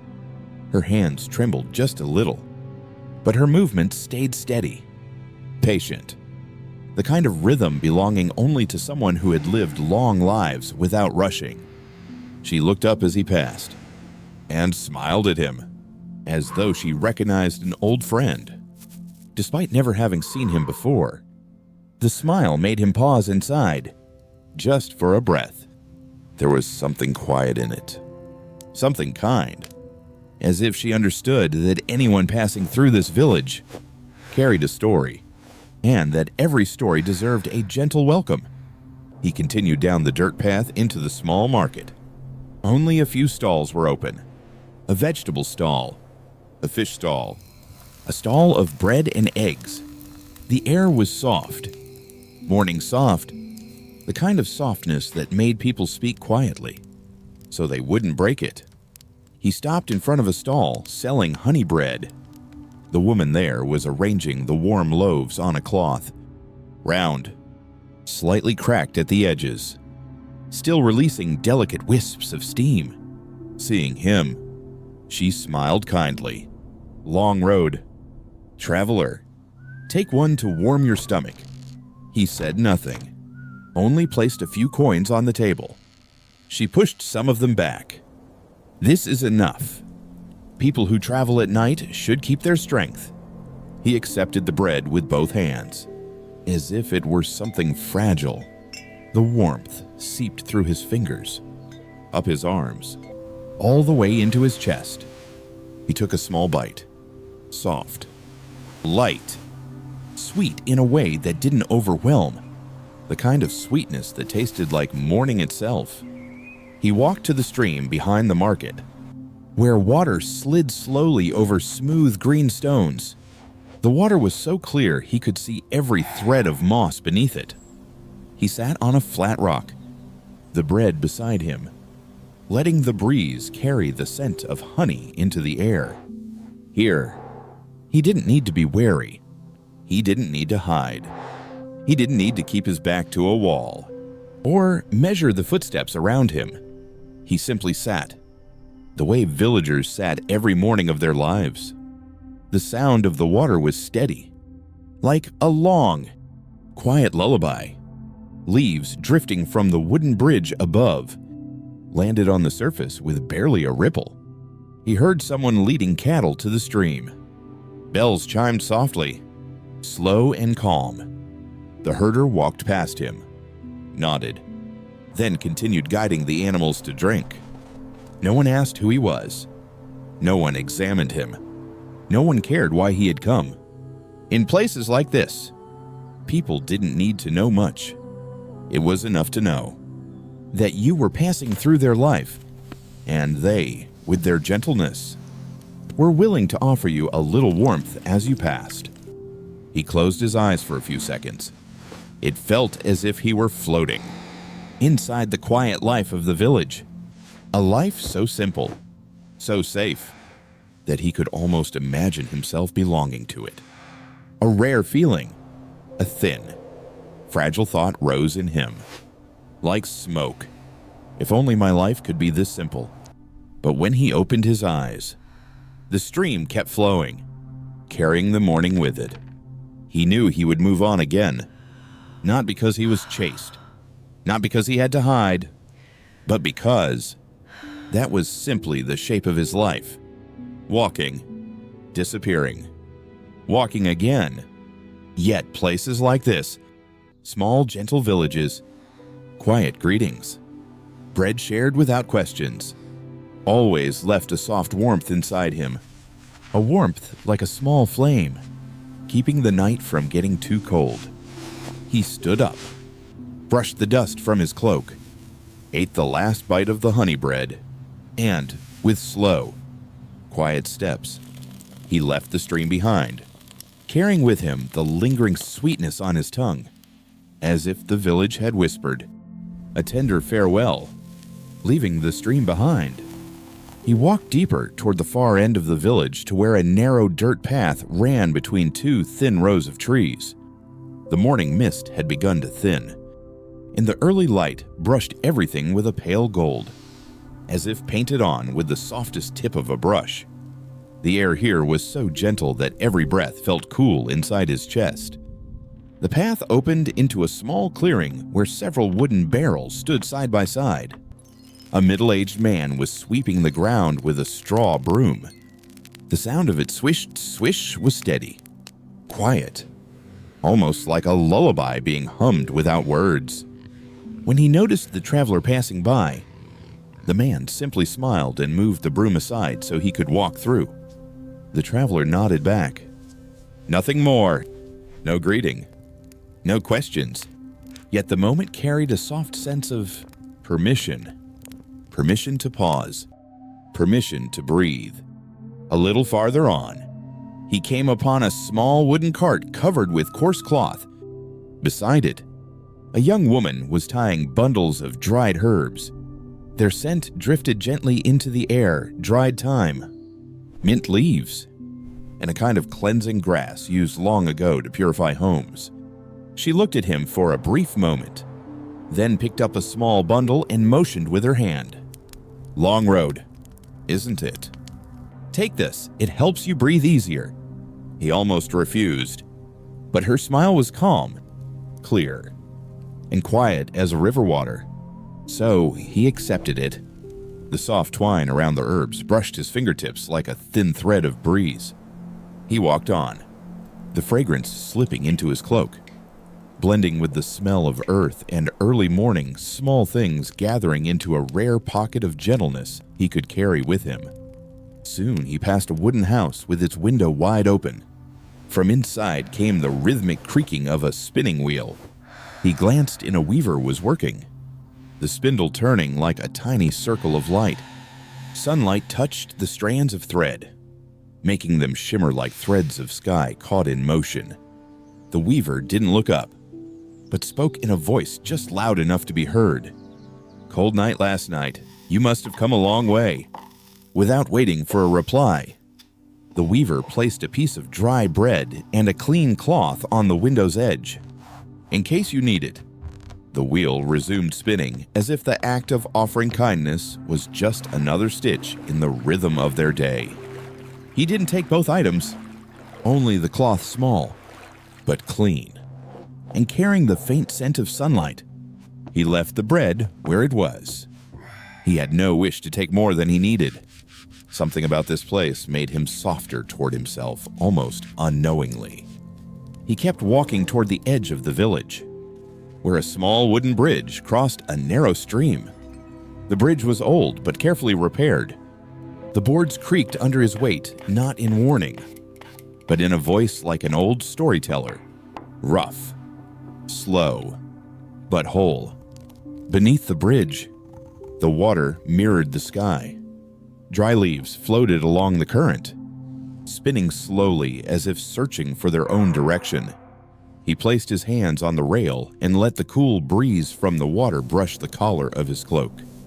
Everything here was soft, slow, warm in the strangest, gentlest way. Further ahead, he heard the clacking rhythm of a watermill. He walked toward the sound. The large wooden wheel turned in the stream, moving with the steady, calm breathing of some friendly creature. An old man sat nearby, adjusting the ropes that guided the water. When he noticed the traveler, he simply said, "Water flows. People pass. Someone always stops by here." He didn't ask who the traveler was, didn't ask why he was here, didn't try to keep him. Just spoke the words like a truth carved into the wood itself. Yet the sentence made something inside the traveler grow still. A quiet settling, like dust falling gently onto the floor, near the village's edge. He found a small chicken coop. A rooster scratched at the dirt, followed by several hens, their beaks tapping the earth in soft little beats. A child walked past him carrying a basket of eggs. The child didn't fear him, didn't avoid him, just lifted the basket a little, proudly showing the morning's harvest. He smiled, a small, hidden smile, but enough to soften his eyes. Places like this, these tiny, ordinary corners of life always made him forget himself for a moment. He wasn't a shadow in the night. He wasn't a man carrying quiet messages. He wasn't someone drifting between cold city streets. Here, he was simply a passerby, moving through someone else's warmth. At the very end of the village stood a large tree, split in two long ago by lightning. The trunk had been torn wide open, but moss had grown over it, turning the wound into a soft green cradle. He sat down there, leaning against the unbroken half of the trunk. The wind moved gently through his hair. Light shifted through the trees. The scent of herbs mixed with earth, with bread, with morning. And there, in that unnamed gentle village, he felt accepted, without needing a reason, without telling a story, without explaining a single part of his life. He simply sat still and let the world quietly hold him. Part 9, Little Secrets No One Asks About. Leaving the gentle village behind, he followed a stretch of dirt road that cut across a wide field. The day had tilted toward late afternoon, but the sunlight was nothing more than a thin layer of gold resting on everything. Like warm dust settling quietly, the wind moved through the low grass, making a soft rustling sound, like someone turning the pages of an old book.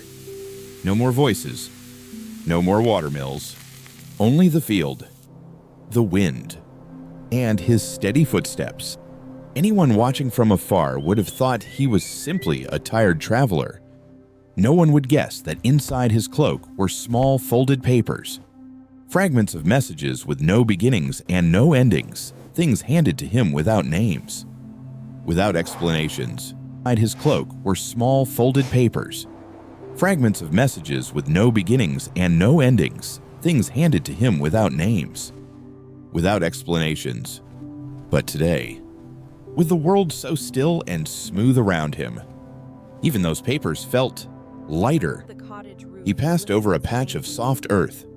The wind bent the grass all in one direction, forming tiny waves across the field. Watching them move, he let his shoulders loosen, as if the grass itself were reminding him. Breathe slower. A narrow side path branched off to the right. At the end of it stood a small, pointed roof hut pressed against the edge of the forest. Smoke rose from a clay chimney, curling into a thin ribbon that drifted across the sky. He paused, not out of caution, but because the faint scent drifting from the hut was familiar. Dried herbs burning, the kind used to keep insects away or help a weary traveler sleep. He walked toward it. The hut was small, hardly big enough for two people. A string of dried leaves hung over the entrance, and when the wind passed through, they clicked softly against each other, tick-tick, like a tiny fire crackling. As he approached, a woman's voice low, slow, and gentle floated out from inside. "Traveler, are you—" "Come in. The evening wind is cold." He stood for a moment, then lifted the rough fiber curtain and stepped inside. The hut was warm, very warm. Animal hide covered the floor. Beside it sat a basket of dried herbs, a jar of honey, a few folded cloths, and a clay pot steaming quietly. The woman beside the pot looked to be in her middle years, with a face kind but not curious. She didn't ask who he was, or where he came from, or why he walked alone. She simply said, softly, "Drink. It's just warm water, nothing else." He accepted the wooden cup she offered and lifted it close. The scent rose gently sweet grass, a hint of mint, and a faint whisper of dried blossoms. He drank a small sip. Warmth moved from his lips down his throat, then into his chest. His body loosened, as if he had taken off a heavy cloak he didn't know he was wearing. The woman looked at him and said only, "Not many people take this road. Those who do carry their own private matters." But private matters, let the wind keep them. Her words were not meant as questions, and not quite comfort either. They were simply the words of someone who understood silence. He lowered his head in quiet thanks. She added, in the same calm voice, I make this brew for travelers who sleep poorly. It isn't strong. It doesn't make you drowsy. It just helps the mind soften. He took another sip. Steam drifted past his face like a thin veil of mist.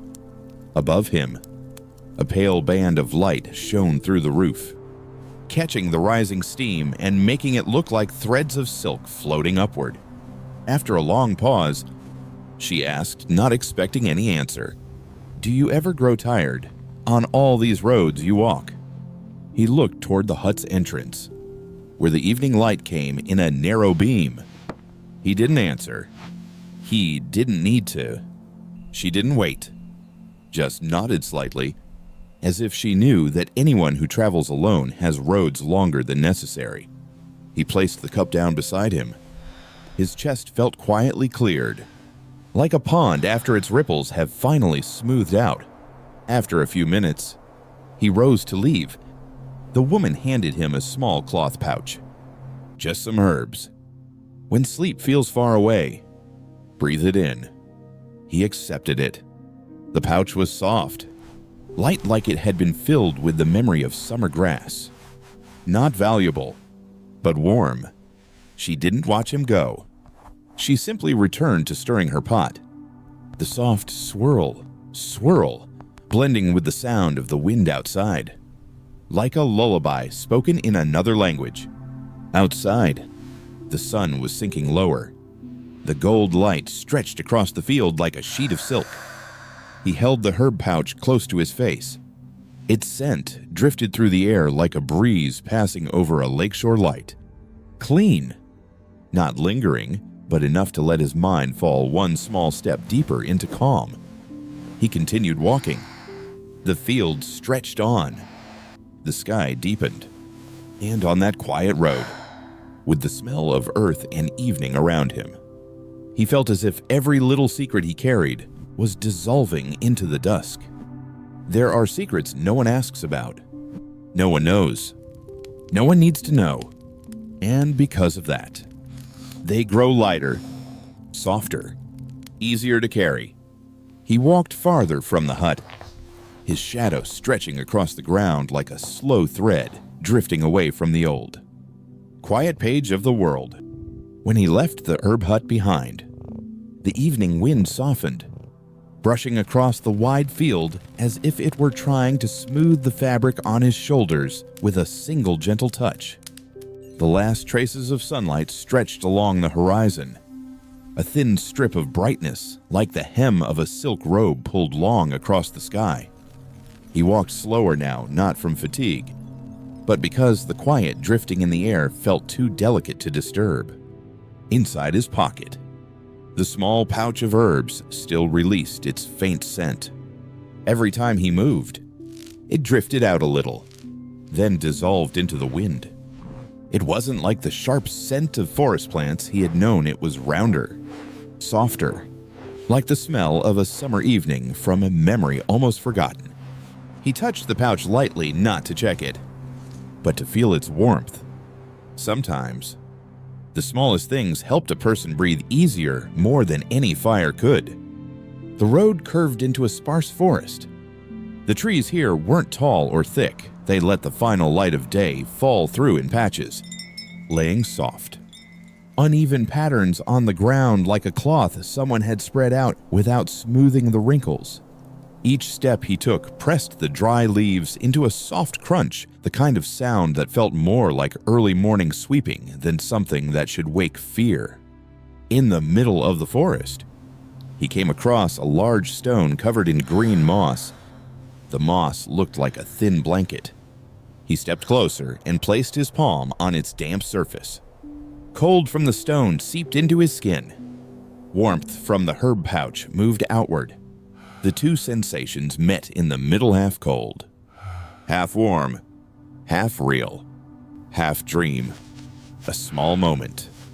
but it made him feel as though every secret he carried, the torn papers, the half-whispered messages, the things he was told to remember but never speak, had all been gently set down onto the earth with his exhale. He breathed out slowly, not forcing it, not holding it back, just letting the breath slip out the way water slips through the fingers of an open hand. A little farther down the path, he reached a small wooden bridge laid over a narrow stream. It took only a few steps to cross, but the wood creaked beneath him in the soft way old storytellers speak. Not warning, not threatening, just the sound of time remembering itself. He stopped in the middle. The water beneath drifted lazily, catching the last colors of the sky, now turning to blue-violet. Little patches of light trembled on the surface, like secrets appearing for a moment and then sinking back down. He bent forward slightly, lowering his hand toward the water, but he didn't touch it. Sometimes, simply standing near something was enough to feel lighter. A tiny fish swam past. Its shadow stretched across the stream for a brief moment. It didn't care that he stood there. It didn't know he carried unspoken things. It just swam, simply, quietly, carrying nothing. He thought silently. If only human secrets could swim away that easily. The breeze picked up the scent of the water, mixing it with the gentle fragrance of the herbs in his pocket. A scent that felt like evening arriving. Not fully night, not quite day. A moment suspended between two worlds. He stayed there longer than needed, but there was no reason to hurry. No place waiting for him. His life had always been a line drawn between many points, never a straight path from one to another. When he finally left the little bridge, the forest thinned and opened into a small clearing. At its center stood a low stone house covered in creeping vines. Warm, pale light spilled through the cracks of the wooden door, slow, flickering, like the gaze of someone just waking from sleep. He didn't intend to enter. He just watched. Something in that soft light reminded him of a distant place, a place from his youth, where people lit candles instead of lamps. From inside, a voice low and quiet drifted into the clearing. "Traveler, have some water before you go. It's getting dark." He startled slightly, not from fear, but because the voice sounded like it was meant for any passerby. Not for him specifically. A welcome offered out of habit, not expectation. He didn't go in, but he bowed his head, accepting the kindness from afar. Then he continued on. Sometimes, knowing a door is willing to open is enough to keep a wanderer's feet from feeling heavy. The road beyond the forest opened into a small valley. The sky had turned deep violet, and the thin crescent moon peeked out from behind a drifting sheet of clouds. He tightened his cloak, feeling the cool air slip inside and merge with the warm scent from the herb pouch near his chest. A tiny secret, giving off warmth, soft enough to disappear into the night at any moment. With each step, he felt something loosening. Not a burden, but that thin mist of tension carried by people who live half in the shadows. And then he understood. The heaviest secrets aren't heavy because they are dangerous. They are heavy because no one allows the one carrying them to speak. But tonight, with the wind gentle, the forest calm, the water soft, the herbs warm, those secrets no longer demanded to rest on his shoulders alone. They quieted. They brightened. And then, little by little, it felt as if the wind was carrying them away. He descended into the valley, letting the night gather around him. Not resisting, not guarding, just letting the darkness keep the things he couldn't put anywhere else in the daylight. A small moment, as silent as the last breath before falling into deep sleep. Part 10. When night draws near. The valley unfolded before him like a great blanket stretched beneath the night sky. No more sunset, No lingering edge of daylight. Everything drifted into a soft shade of violet thin, like the last curl of smoke after someone snuffs out an oil lamp. He walked down the small slope into the heart of the valley. The ground grew softer under his feet. The grass rose higher around his ankles. Cool beads of dew gathered along the edge of his shoes like early crystal. The air carried the kind of mountain cold that arrives the moment night settles. A chill firm enough to cling to the skin, yet gentle, like a hand brushing lightly along the back of the neck. He pulled his cloak closer. The new fabric wrapped around him, holding the warmth inside before the wind could claim it. The herbal scent from his pocket remained steady quiet, deep, making each breath fall a little softer than the one before. The path ahead was no longer clear, but he didn't need clarity.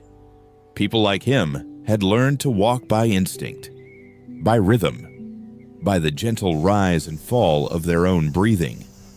Crickets began calling from the bushes along the slope. Not loud, not sharp, just a soft hum rounded, steady like whispers drifting from a distant room. In the darkness, every sound slowed down, as though the night had wrapped the world in a thick layer of wool. He listened, and felt his own body follow the same pace. Heartbeat easing, footsteps softening, mind settling.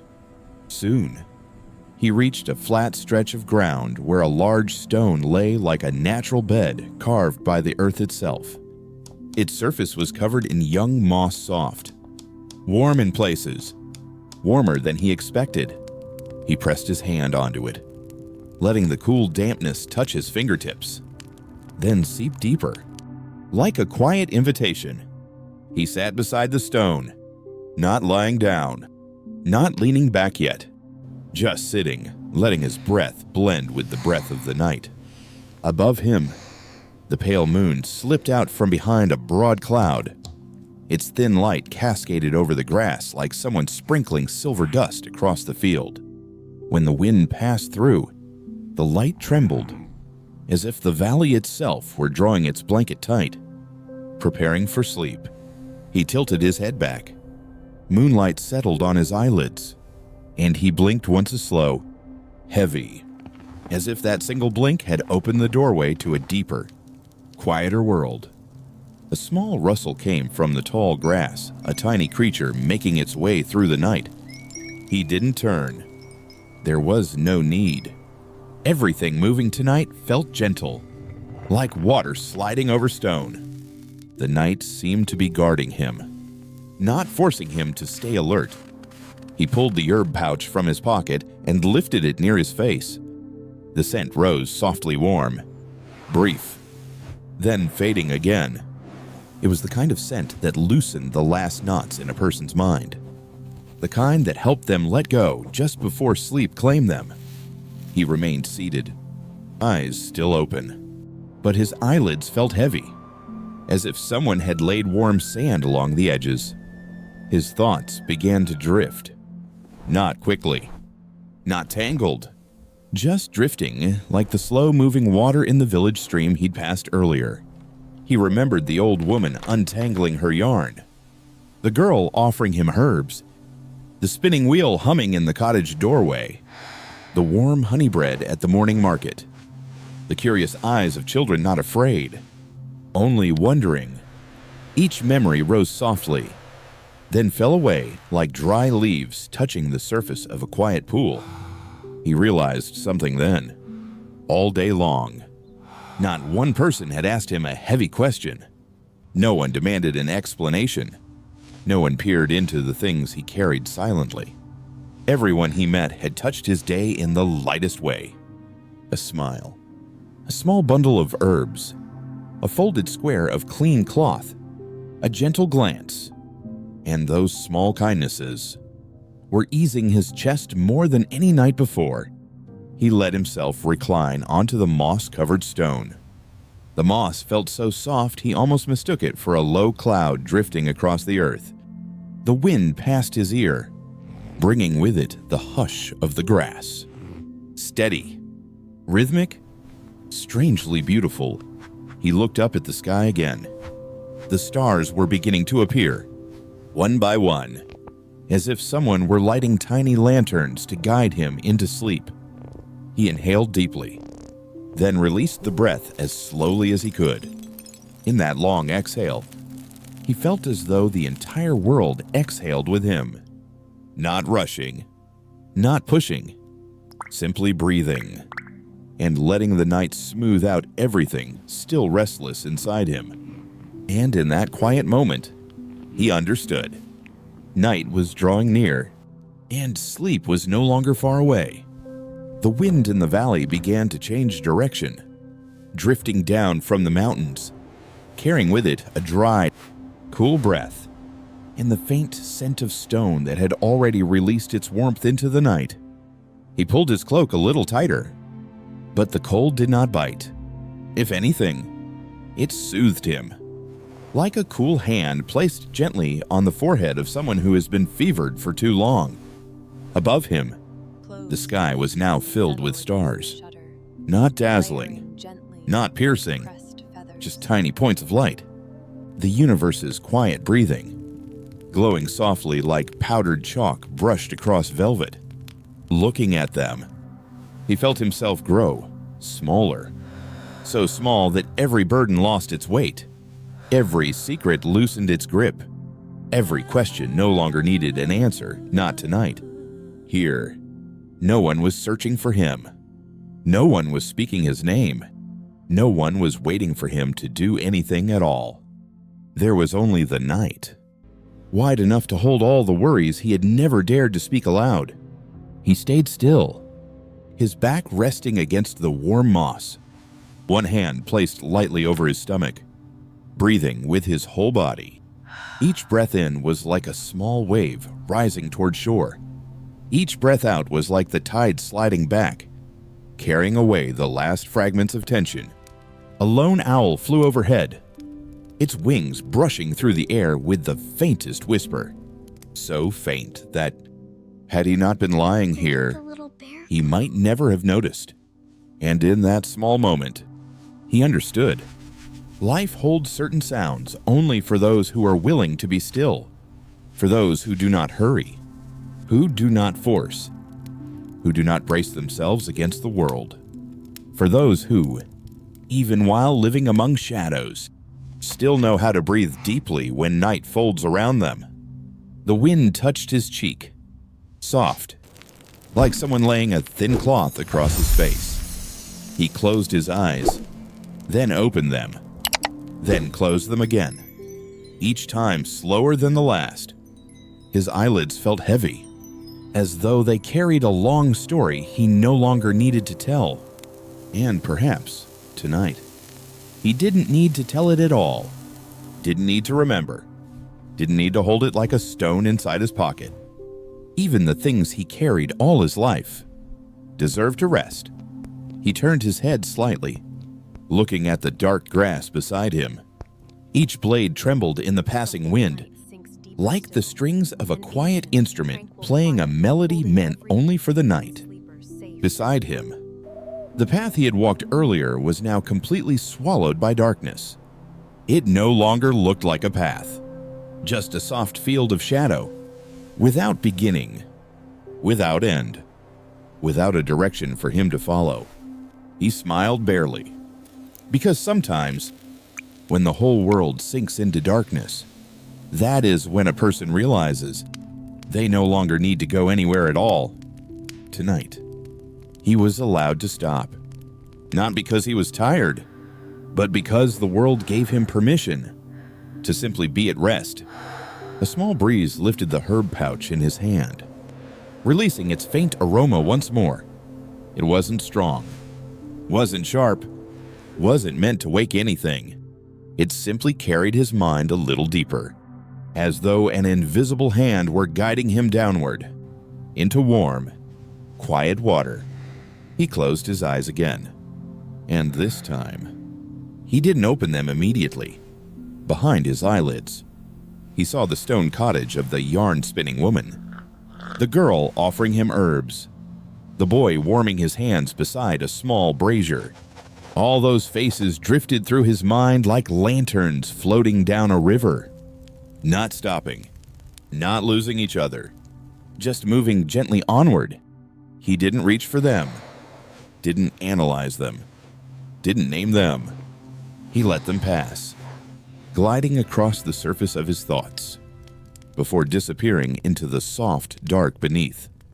A colder gust brushed the side of his neck. He curled up slightly, drawing the cloak closer to his chin. But even that movement felt thick and slow, as if he were sinking into honeyed sleep. He exhaled long, steady, a breath that dissolved into the night and didn't return. He was standing on the very edge of sleep, a place soft as wool, deep as soil, safe enough that his heart adjusted its rhythm, slowing by half. Far away, a small stream whispered, its sound stretched and softened by distance, as though someone had turned the volume down and slowed the world to match his breathing. He listened to that stream for a long time, so long that he could no longer tell where the water ended and his own breath began. The two blended, melted, and became a single, gentle wave, moving through his mind, a wave that carried him. And then, when the wind paused, when the night held still, when even the grass stopped trembling, he felt it. A hand, invisible and weightless, settling on his shoulder, not to wake him, but to whisper something softer than sound. Enough now. Rest. And so he let himself fall into the quietest pocket of the night. Fall without fear, without resistance. Fall like a leaf drifting into a stream that had been waiting for it all along. At last, he slept. A sleep gentle, deep, and as safe as the embrace of darkness itself. And maybe tonight, you don't need to understand the whole story. You don't need to piece together every detail. You don't need to know who he was, where he came from, or which direction he will walk when morning arrives. Stories from the old world were never meant to explain anything. They were just small flickers of light, floating in the long dusk of history, illuminating a few quiet moments that people from any century would recognize as peace. Tonight, you don't need to fix anything. You don't need to wonder whether you did enough. You don't need to force yourself to be stronger than the strength you have left. Just breathe, softly, the way the grass moved in the valley where he lay down to rest. Breathe in. Let the air move slowly across your chest. Breathe out, and release everything unnamed that still clings to you from the long day. Time will carry all of it away. The worries, the unfinished pieces of thought, the things that didn't fall into place. Just like those nameless wanderers of long ago, who left only a few footprints on the earth before they vanished into the dawn mist. No one remembers, but no one forgets. Either everything simply drifts, light as an old cloak, moving in the wind.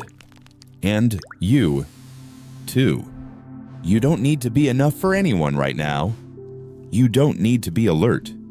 You don't need to try. You only need to let yourself rest. Now, let your eyes close slowly. Feel your eyelids grow heavy, like placing a soft book in your hands and allowing it to slip from your fingers. Everything out there can wait until tomorrow. Nothing is urgent. Nothing needs you right this moment. Sleep is coming to find you, as gently as the mist settling over the valley, as quietly as the breeze touching the edge of his collar.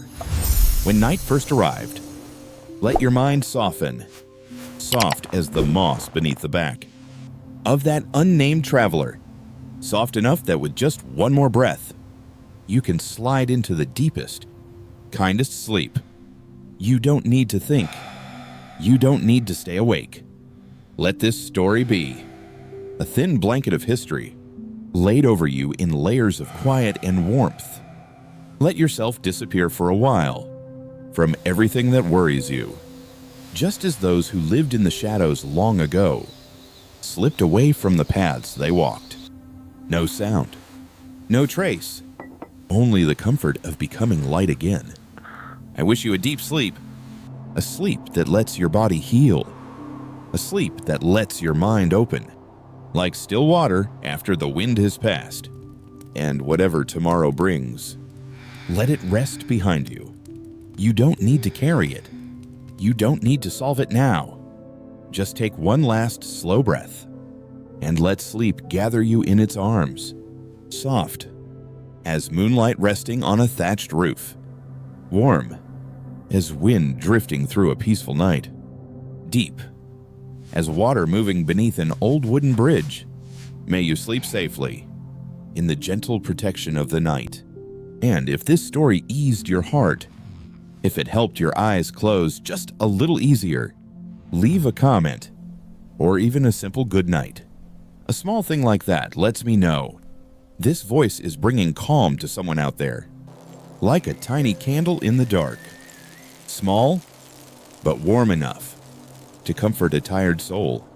This is History Fall Asleep, where history isn't something to study or memorize or feel stressed about, but something to sleep to feel safe with, to relax into, and to know.